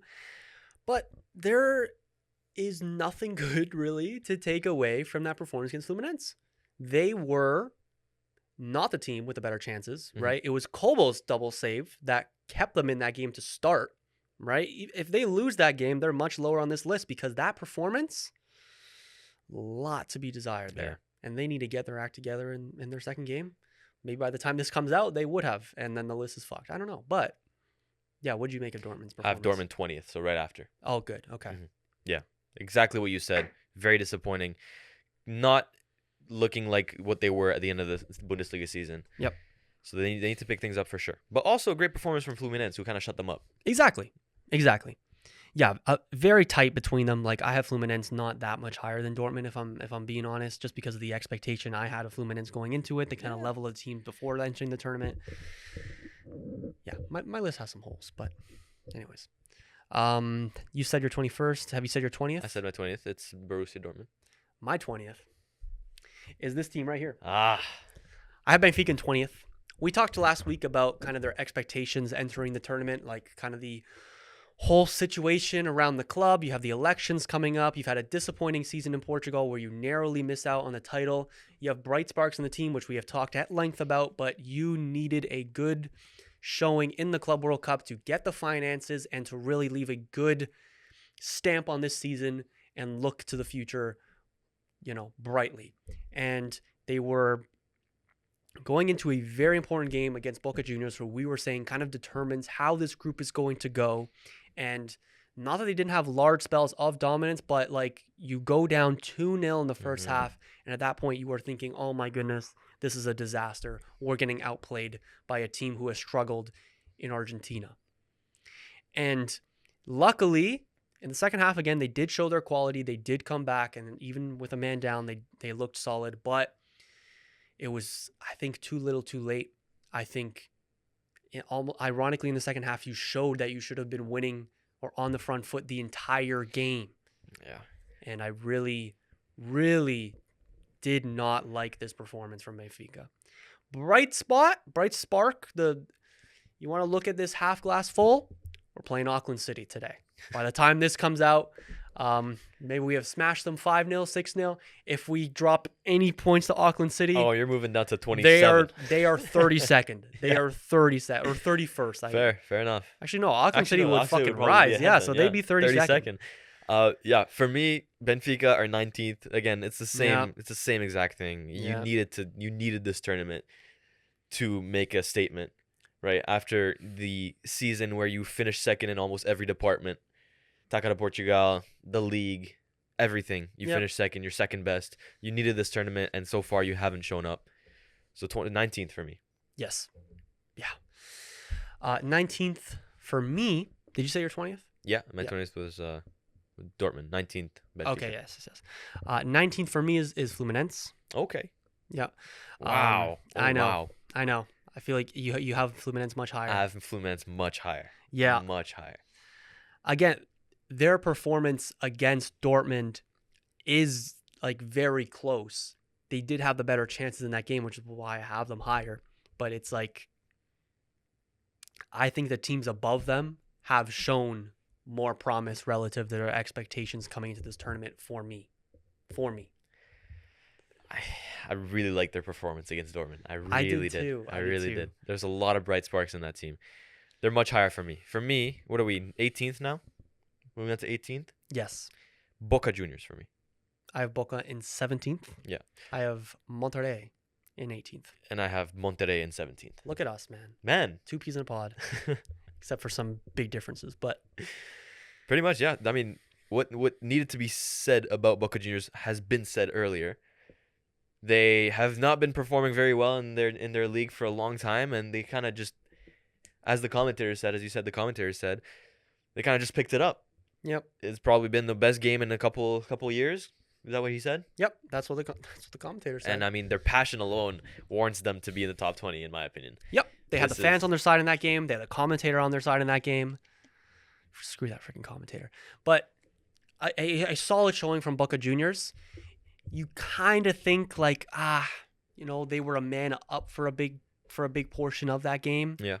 They kind of let it go by getting their own man sent off. It kind of looked like they were losing their heads a little bit, right? You kind of think as a Boca fan, you're 2-0 up. We should have gotten the win there, right? Mm-hmm. But still, bright sparks in that game. You hope you could do something really good against Auckland City and against Bayern. Let's see how that goes for them. Yeah. If they beat Bayern tonight, preemptively. Let's say we could theoretically they'd be top 15. They'd be top like 12. If they beat Bayern tonight. Meh. Maybe top 10. Maybe I don't know. Depends how other teams go. Yeah. But they'd be in that. That's why that this kind list of range. it's so volatile. Like this is what happens if you're making power rankings for like the Premier League where shit's happening every single week. You kind of have a little bit of breathing space to like figure it out. Yeah. And publish it where it's not behind. This list will literally be outdated in an hour's time. It's fine. It's all good. It's fine. So a little word on Monterrey. Monterrey will be super happy with the result against Inter Milan. 100%. Team that was just in the Champions League final you're drawing against. And again, a team that a lot of people were saying isn't that good coming into this tournament. Exactly. Kind of upset a lot of people, or changed a lot of people's minds on that. Absolutely. So 17th for me, 18th for you, right? With Boca 17th. Mm-hmm. Okay. Big 16. This might be a little shocker for me. Oh, wow. I have the Sundowns. You have the Sundowns at 16. I have the Sundowns in 16th. I have Inter Milan at 16th.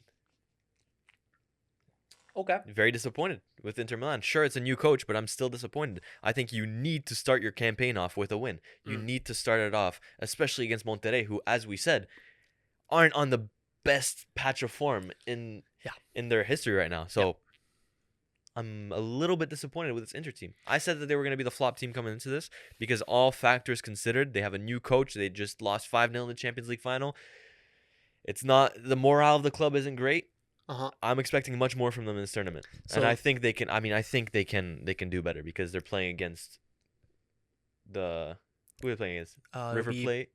River Plate and Urawa. Urawa. So they probably should get out of their group. But for what they showed in the first game, I put them 16th in this list. So for me, my thing with the Sundowns and with Inter Milan is that I also, like I said, consider the quality of the team even before heading to this tournament, because it's hard to judge on one game. Obviously, form matters, which plays a lot into the rankings on this list. Right. But I'm also kind of like being realistic, you know. I don't feel comfortable putting Mamelodi Sundowns above Inter Milan in the power rankings at this stage after one single game, right? That's why I have Mamelodi in 16th. And because of Inter's credibility as a side, let's not forget they are one of the best teams in Europe still. Yeah. I have them a little bit higher. But I mean, again, based off the expectations. Of course, that matters. They're a lot lower than they should be on this list. Don't you get me wrong. Okay. But they're higher than 16th. Man, I got carried away with these Sundowns here. I'm on the train. I'm on the train, so I'm pumping the Sundowns higher. I'm than repping the Sundowns, man. You're repping the Sundowns, so that's good. What, 16th for you, the Sundowns? 16th is the Sundowns for me. 15th, much higher than you had them at Salzburg. Wow. I was very impressed with Salzburg's performance. Yeah. I mean, you could look at it from that lens too, where you weren't expecting much. Like, they had moments. I wasn't expecting much from Salzburg. I'll be completely honest. They had moments of brilliance, like from Oscar Galuch, that like I loved. For me, it's more if you put Pachuca in, what was it, 24 for you? Yes. I think you need to put Salzburg on the same, like on a close level. I just said they had a similar. They were very close, right? Yeah. Yeah. So that's just why I put them 21. Holes in my list. Yeah, no, you're right. You're right. Hey, I'm just pulling out the fallacies. No, you're right. You're right. Pointing out the fallacies. No, and as you should. As you should. As you should. What are we, 15th? 15th for me might come as a little surprise. Inter Miami. Whoa. I mean, whoa. You have Inter Miami top 10. Yeah. Are you crazy? Yeah. Come on. I mean, the contents of the game haven't You been predicted Inter. Yes. You predicted. I know, but if you look at the performances, you aren't really impressed, are you? Inter Miami is not going to go out there and dominate. Yes. Al Ahly. Exactly. And especially not Porto. But you can't expect that of them. You are dominated in the first half against an Al Ahly team who everyone is saying are very disappointing. And then in the second half, in the second half of the Porto game, you rely on a Messi free kick to win the game against a Porto team who created a lot of chances. That still plays into it. They had some moments of brilliance. They had some. It's some. 15th is not crazy. You think Inter Miami are a top 10 They have a team very right good. They have a. This is power rankings, bro. Yes, I know. I'm not saying they're a top 10 team. But you're saying in terms of performances. I'm saying performances relative to the expectation coming into the tournament, you have to boost them pretty high. Maybe I'm harsh. And that's what you just told me. Maybe I'm harsh. Based on expectation, they are performing much better than we thought they would. You predicted them to come fourth in this group. Yeah. You predicted Al Ahly would beat them. And they drew against Al Ahly, which is more than you expected, and they beat Porto. Maybe I'm harsh. You're being very harsh here, Antoine. So what you have? Well, we'll get into this later. Actually, maybe I'm being harsh. I'm looking at these next two. Notably one, and yeah. Who's your 14th or 15th? You have Mamelodi Sundowns above Inter Miami. Jesus fucking Christ. Up the Sundowns, baby. Jesus up the Sundowns. Christ. For a win against Ulsan HD the Sundowns is more valuable than a win against. It's the manner. It's the manner. Against Ulsan HD. It's the manner. Oh my goodness. It's the manner in which they won. Goodness. Who's your 15th? 15th is Salzburg, like I just said. 14th. Atletico Madrid for me. Wow. Okay. Obviously beats Seattle, who in their own right is pretty low on this list for me. And then they got pumped by PSG. Yeah. And they looked very bad. 14th is Fluminense for me.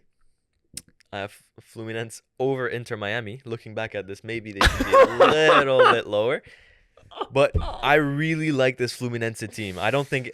Okay, you're acting like this is an outrageous take. Dortmund is better than Porto. I'll give it to you. What? Oh. Yes, like Dortmund, they drew against... Yes. You're acting like Fluminense being better than Inter Miami is a crazy take in this tournament. I think in the second game, Fluminense will show levels as to why they deserve to be higher in this list. But also, can you blame me? I hear you. But can you blame me for judging teams that have played 2 games a little bit better or worse? Fair enough. Because we have more data on them. In the contents of the game, I think Fluminense have shown more than Inter Miami. I think they have. I don't think that's a crazy thing to say either. I really like the performance that Fluminense pulled out against Dortmund. And their players, notably Arias, Hercules, Thiago Silva, they have a great, great core. And I think they can make it to a round of 16 quarterfinals run if they really continue showing what they've shown so far. And if they show that, they will be much higher in my power rankings. But they've only played 1 game. And they have not won a single game yet. So, But they shut up Dortmund. They did. They were the better team against Dortmund. I'll give you that. 100%. 13. My Sundowns. Okay. My Sundowns. Oh, 13. okay. You gave me the impression that they were going to be like. Oh, no, they're not top 10. Like, No, okay, no. okay. Sundowns 13. 13th, I have Flamengo. Wow. 13th, you have Flamengo.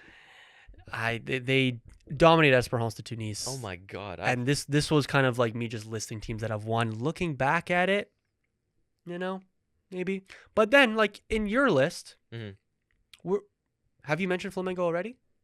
No. That's okay, why so you have them I was higher. shocked. I have them higher. Okay. I don't have them higher. I have So them higher. among the teams that have won, which is like this separate tier that we're entering now, I have to consider the level of opponent, obviously, which is why Esperance de Tunis being lower on my list also should have an impact on Flamengo not being too high on my list, right? Can't have the disparity being too much until I talk about Bayern. I mean, they showed levels, to be honest. They did. Yeah. It was 1-0?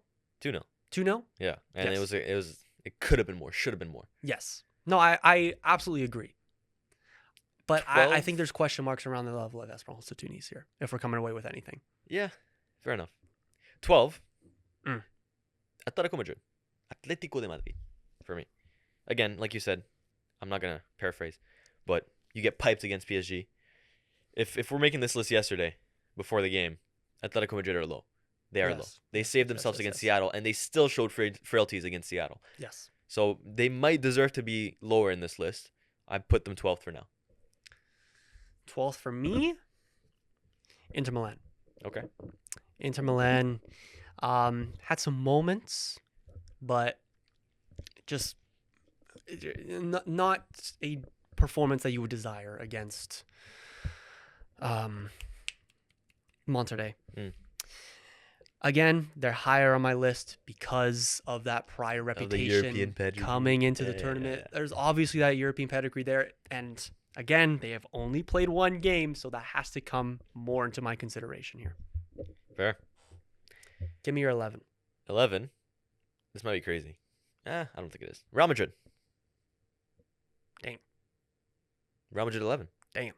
I think they have shown that there's a lot of work to be done, especially after this first game. There's a lot of work to be done in the midfield. There's a lot of work to be done tactically from an athletic point of view as well, because a lot of the players were tired, notably Vinicius Jr., telling Xabi Alonso that he's dead tired after getting subbed off in the 80th minute.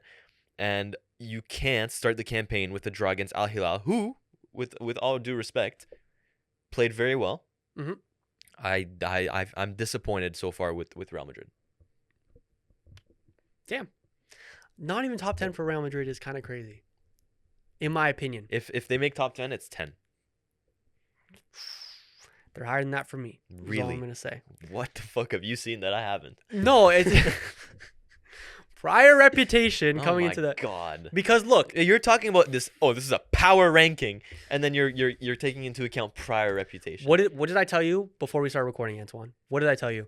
I said I looked up the definition of power rankings to give me a better idea of what to expect.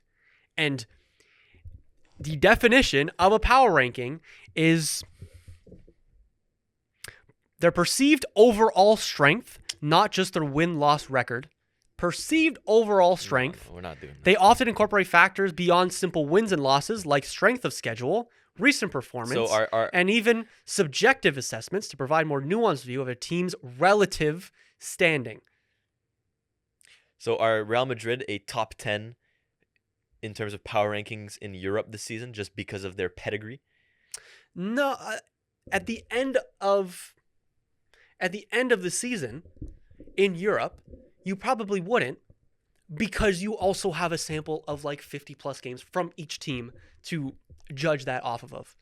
However, coming into a tournament with teams that have never played against each other, where teams have only played one game and we're making this judgment, albeit a little bit too prematurely if we're being real, then I have to, in this, add some subjective assessments beyond just the simple win-loss draw record.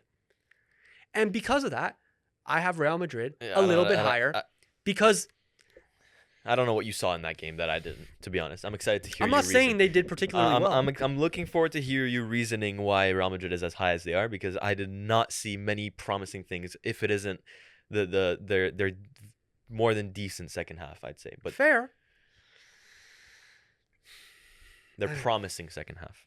I don't know, man. What are we at now? They were a penalty away from winning that. Even if they score that penalty, maybe they enter the top 10. Yep. 10-9-8. I guess. Anyways. 11 for you? 11 for me is River Plate. Okay. River Plate very, very much impressed me against Urawa Red Diamonds. It was kind of like a fight, but I'm looking forward to Inter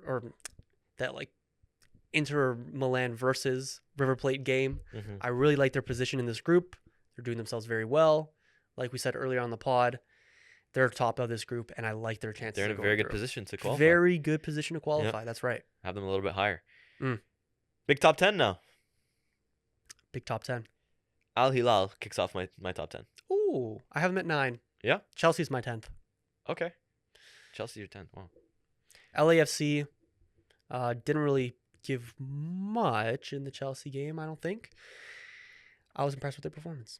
Yeah. Not overly impressed. I have Chelsea a little bit higher. 10th for me, Al Hilal. I thought they were very impressive in terms of what they showed as a collective. Just the tiki-taka passes I wasn't really expecting from this Al Hilal team. And it kind of just reminds you that there's still very good players in that team. Exactly. Milinkovic-Savic, notably, I think can put in a shift in Europe. I mean, I was really, really impressed with his performance. We saw Malcolm again, who can be a very creative player, and he kind of showed that against Real Madrid. Even their striker, Leonardo, was more than decent for me. Yep. I really liked what I saw from Al Hilal. I'm excited to see what they can prove and what more they can do in this tournament. Agreed. Like I pretty much the same thing for me. I have them in number 9. Those tiki-taka passes by Milinkovic-Savic, I didn't know he had that in him. Like those were silky smooth against the Real Madrid midfield, who are no slackers. Mm-hmm. Really impressed me. Number 9, River Plate for me. You number had 9, 11? like I said, Al Hilal. Yeah. Yeah, I you had them. River Plate number 11. Yeah, I mean, I'm not gonna resume what you said again. River Plate, great position to qualify. Yep. And have shown very decent things, especially that first goal. I really liked that first goal. That first goal was very good. Beautiful. Against Urawa Red Diamonds. Give me number 8 for you. Number 8 for me is Flamengo. Oh, you have them. Okay, I have them number 8. Yeah. Oh, okay. This is a football team. This is a great team. I agree. De Arrascaeta, who I really liked in the World Cup, played really well. I like how Felipe Luis has this team playing. And sure, it's only been the first game. Sure, it's only against Esperance. But there's a deep run in that team. No, I see it. Number 8 for me, I have Real Madrid. Okay. If we're talking about deep runs in the tournament. Why are you upset that I'm putting Real Madrid 11th if you have them 3 places lower? I thought you were going to have them top 5 from what you said. No. Okay. No. Okay. If you just mentioned deep runs in the tournament, that's what I'm judging this off of. I would still back them even though the performance wasn't that good. They're still Real Madrid and they have that credit in the bank. Sue me. Okay. My 7, my 6, my 5, my 4 are all boosted or brought down in some cases because they've played 2 games. Yeah. A lot, I think 3 of these teams wouldn't be in my top 10 if they've only played 1 game so far. So that's what I'm saying here about the list, is especially for the teams that have only played 1 game as of the making of this video. I don't have much to go off of besides 90 minutes of football and I guess the prior season. Mm-hmm. Yeah. Give me your 7. 7th for me is Chelsea. Fair. Solid performance. Yeah, solid performance against LAFC. Pedro Neto showed out. Pedro Neto had a great game. Yep. I really like how they're playing. And, yeah, I mean, nothing more to say. You kind of spoke on them earlier. You have them a little bit lower, but 10 to 7, they're interchangeable. Yeah. You know what I mean? So the Chelsea fans are low on this power ranking. Sorry? The Chelsea fans are pretty low on this power ranking. What happened? I didn't see. You saw the empty seats. Oh, right. Well, I mean, can you blame them? They're playing at 3 p.m. on a Monday. Nah, that's fair. That's fair. They're not even in their country they are. That's fair. That's fair. What's your 7th? Inter Miami. Wow. Wow. That's crazy. They have beyond impressed. That is nuts. Beyond their expectations. Oh, no, that's crazy. And that's not a hot take. For me, that's crazy. Why? It's just looking at their performances. Like if you actually watch the games, I don't think it translates to a 7. But I hear it. If you would just look at the results and the expectation going into this, sure, I'll hear it. I'll hear it out.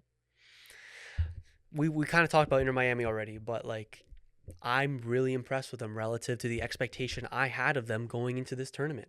We predicted every group, and on that thumbnail is Inter Miami 4th place. One thing I will say about Inter Miami is that a lot of people going into this tournament were harping on the fact that they didn't have a good, solid defense.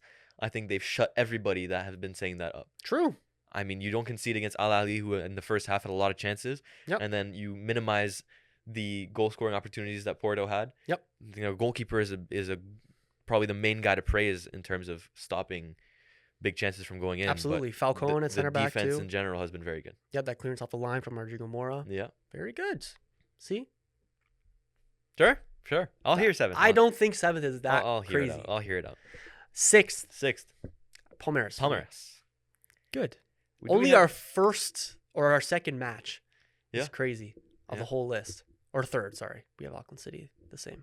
Yeah.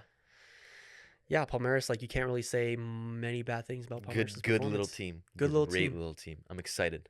I'm excited as well. For Inter Miami, Palmeiras is going to be a hell of a game. Mm-hmm. Hell of a game. Top 5 now. Top 5. My number 5 is Manchester City. Ooh, okay. Would you consider this low for them? I would. Because again, it's only one game. For me, but then I'm also like, who's in the best position right now, or giving me the best impression that they could make a far run? You can do more against Casablanca for me. That's why they're 5th. There's more to be done. I suppose. I liked what they did, but you can do more. I see it like 5th is a good ranking. I'm acting like it's like I'm putting them fucking 15th. But I think the main thing about our list is yours is a lot more volatile. I think we can come here next week with our updated power rankings, and we'll see a lot more change in yours. Yeah, fair enough. Which is valid based off of what you're thinking. Not necessarily. Okay. Like power rankings is like you're ranking teams, but you're not just considering it off of form. Form matters. But I think in your list it matters more than mine. Yeah, I've heavily done this in form. Form, vibes, up the Sundowns, and expectation. Vibes is not in my criteria. Vibe, or else Man City would be much lower. 5th for me is Botafogo. Okay. I could not put them ahead of any of the European giants ahead of them. Really? I'm sorry. Yeah, I mean 4th for me is Botafogo. Yep. Is it crazy to put Botafogo ahead of PSG or no? I don't. Yes, I do. Really? Yes, I do. PSG also had the. Bro, you want to talk about expectations, dude? Everybody going into this tournament, we're saying that the first 2 of that group were going to be PSG and Atletico Madrid interchangeably. Of course. 1 and 2. Of course. Nobody, no one would have right. ever thought that Botafogo 2 games in would be 2 wins. You're right. You're right. Is it crazy to put, like, should I bump Botafogo to 3? That's the hardest thing in my... But then I think at that point, if you're doing that, I think you're considering form too much. Okay. That's the kind of thing That was the main thing in my list. The biggest headache was 4 and 3 interchanging PSG and Botafogo. I put Botafogo fourth, and I put PSG third. Yeah, at that point, I think you're weighing too much on form. I have PSG in fourth. Okay. Just ahead of Botafogo. I think we mustn't forget about the massive 4-0 win against Atletico Madrid. Yeah. But also, like I said, credit in the bank before that, best team in Europe. Before yesterday, they would undoubtedly be number one on this list. We can agree on that? Sure. They wouldn't? I mean, You don't sound very enthusiastic in that agreement. It's just, before yesterday, it's hard they would to be number separate the top three for me before yesterday. I think PSG would be far and away number one before yesterday. But anyways. I'm not saying it's a ridiculous thing to say. Have you said your fourth? I did say my fourth. It is Botafogo. And my third is PSG. Yep. Fair enough then. Who's your third? Man City. Your fourth being? PSG. Man City third. Yep. Okay. They make top three for me. Again, who's poised to make a deep run? The top four for me are the ones that stand out. Man City, I thought, like, sure, they could have scored more against Wydad, but they didn't really start their starters. Like, they know they're going to go through. I'm really looking forward to their game against Juventus. They're going to be high on this list no matter what. Right? Who's second? Top two now? Yeah. For me, it's Juventus, Bayern Munich. Same. Bayern Munich first. I think you just can't look past a 10-0. It's hard to. Yes. And I think any team that started playing Auckland City would probably be first in this ranking. Let's be honest. If it was Benfica who smashed Auckland City 7-0, then we would probably put them first in this ranking. Probably not first, but yes. Very high. I also have Bayern first. I was considering Juventus first, but I have Bayern first because, not even because of the Auckland game, but just because even before this tournament, I had them as one of my favorites to win the whole damn thing. And so far, they're living up to expectation, right? Then again, they could drop points today to Boca, the juniors, and I wouldn't necessarily be surprised. Yeah. Shall we say, if they drop points to Boca juniors, where are they in this list? Top drop points? So draw or a loss? It matters. If they draw, where are they? If they draw, they're still top 10. If they lose, top 15. Whoa, that's a crazy fucking drop. What? If they lose to Boca, I'd probably still have them top 10. You lose to Boca Juniors, lad. I'm not saying they'd be high, but I'm still saying, like, it's credit in the bank, dude. Because then what? Then they beat Benfica the next week and they're back in the top 5. I don't like your I don't like your criteria. Yeah, I don't like your criteria. criteria. I don't like your criteria. I think my criteria is more fun. It is more fun. I think I'm having more fun. But it's volatile. I think I'm making this list. I had more fun than you making this list. I think having a volatile list like you, that is worse ball knowledge. That's crazy. That's bad ball knowledge right there. Because then I'm taking into account the performances. You're taking into account the pedigree. So Bayern. So theoretically for you, Bayern can go from first, 15th, back to top 5. Why not? That's the fun part of it. I don't like that. I don't like that. You have to consider the team you're doing this with. I don't like that at all. Anyways, all in all, we have a similar list. You're telling me you don't like my criteria. We have a very similar list. I think you're hating on Inter Miami too much. I think you're loving. And you're hating on Real Madrid too much. And you're loving Salzburg a little too much too. That I don't disagree with. But that was a great goal from Oscar Glass. Hey, it definitely helped me because it helped my FPL. Let's just say that.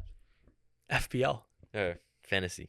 Let's get into that real quick before we end off this episode. Long episode. Wow. This is a long episode. Little time check. We're approaching 2 hours. Okay, shit. Okay, fine. Okay, let's make this quick. Club World Cup Fantasy, ladies and gentlemen, is underway. Is well and truly underway, and it's been an interesting first week. Yeah. I'm gonna say this. So it seems like, do we want to go like game week to game week? Yeah, game week 1. Okay, game so week match day. So match day 1. I've just realized I'm in last. Are you fucking kidding me, bro? Okay, the I'm doing my best manager has 45 points. Not a fantastic showing from him. Is he showing a little? This is very early, but I don't think he's living up to the name. No, he's not. I just don't think he is. No, he's not. Yeah, he's not. I hadn't looked at the leaderboard before this. Oh, my goodness. Elise, 19 points. Foden, 15 points. Great picks for me.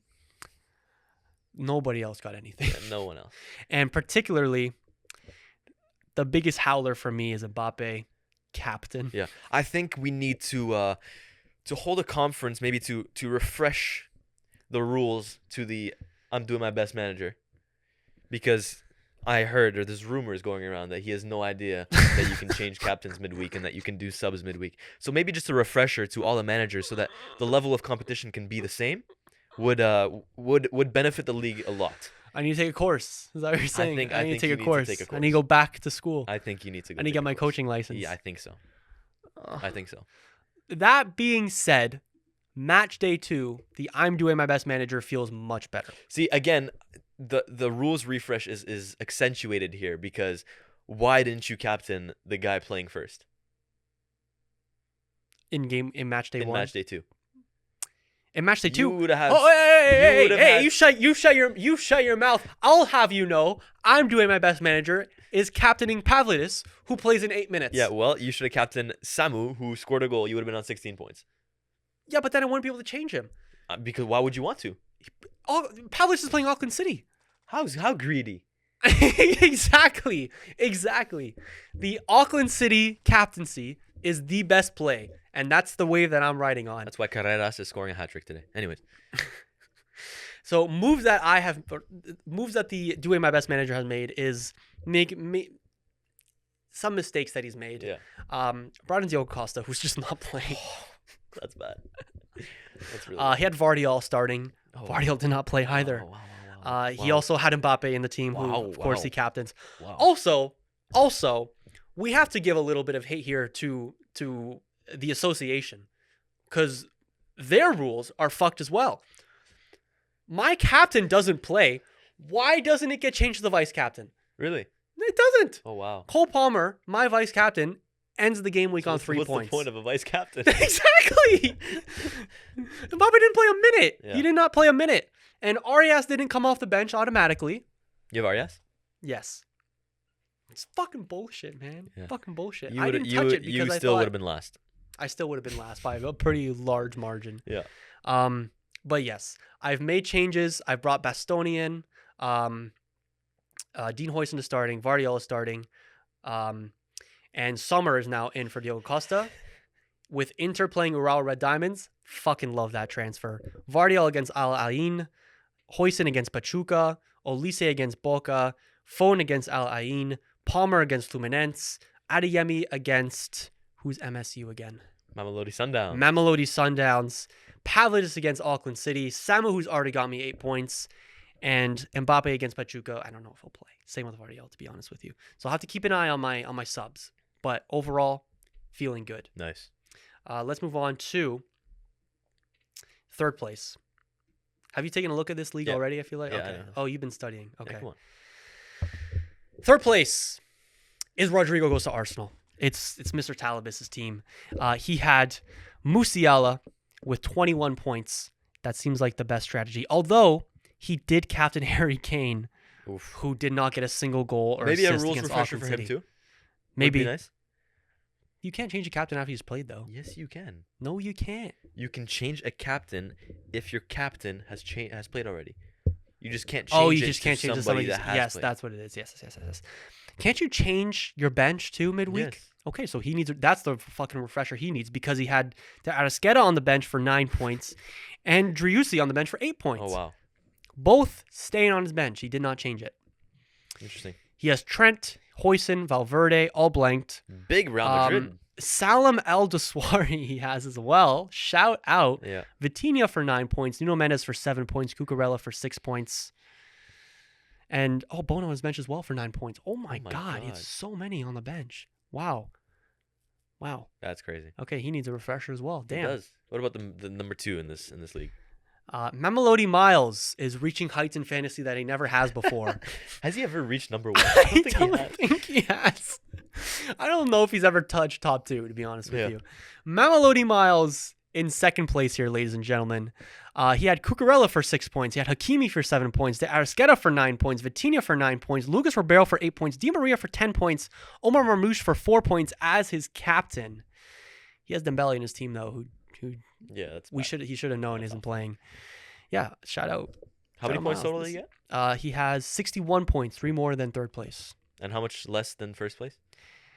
25. We're back, ladies and gentlemen. Mastastuoningu is living up to his name. 86 points he finished with. Yeah. Hakimi for 14 points as his captain. Cucurella for 6. Alex Telles with 12. Gluck with 11. Arrascaeta with 9. Musiala for 21. Also had Mbappe, who aired. Yeah. We're Kobo for feeling 8 as well. very good coming into this week. We made some transfers as well. We talked to the training staff. Talk to me about the transfers. So we subbed out one Tanabe, who was an Urawa Red Diamonds left winger, very cheap winger, and we brought in, who do we bring in? We brought in Arias, and then we took out Kim Min-jae, who didn't even start. It's bad from the scouting team. We fired him, but we took out Kim Min-jae, and we decided to bring in Mr. Carreras, who is playing for against Auckland City. And he's going to be the captain starting in 3 minutes. You're playing the Mamelodi Sundowns keeper against Dortmund. Bold move. Up the Sundowns. That's all I have to say. Kobo is playing against the Sundowns. Yeah, I know. But you're back in the Sundowns. What do you know about Reyes? Get a clean sheet. Yeah. Let's do it. Penalty save in there as well. Oh, boy. Oh, boy. Okay. All right. And that'll do it. Wow. We are at 2 hours. Uh-oh. That's bad. That's poor from us. But it's been a solid episode. We're not episode. We're not just talking bullshit or No, anything. we're good. Like Yeah. It's been an action-packed episode, I will say. For a 2-man, this is crazy though. Yeah. Hey man. This is what I love. Anyways, ladies and gentlemen, this has been another episode of the 6ixYardBox podcast. If you are listening at this point, wow. Shout out to you. What are you doing? Hey. These are if you haven't clicked off yet, what are you doing? Whoa. Go touch some grass while listening to the pod. Yeah. Have it in your AirPods while you're touching some grass. Anyways, thank you either way for listening. Shout out to Sundowns. If you're listening on YouTube, be sure to like, subscribe, do all the YouTube things. Hit that big red button to never miss an episode of the show. If you're listening on Apple Podcasts, Spotify, wherever you get your podcasts, give us a little 5-star rating and let us know what you made of the Mamelodi Sundowns performance. Helps out a lot. With that being said, ladies and gentlemen, this has been myself and Antoine, and we will talk to you all very soon. We out!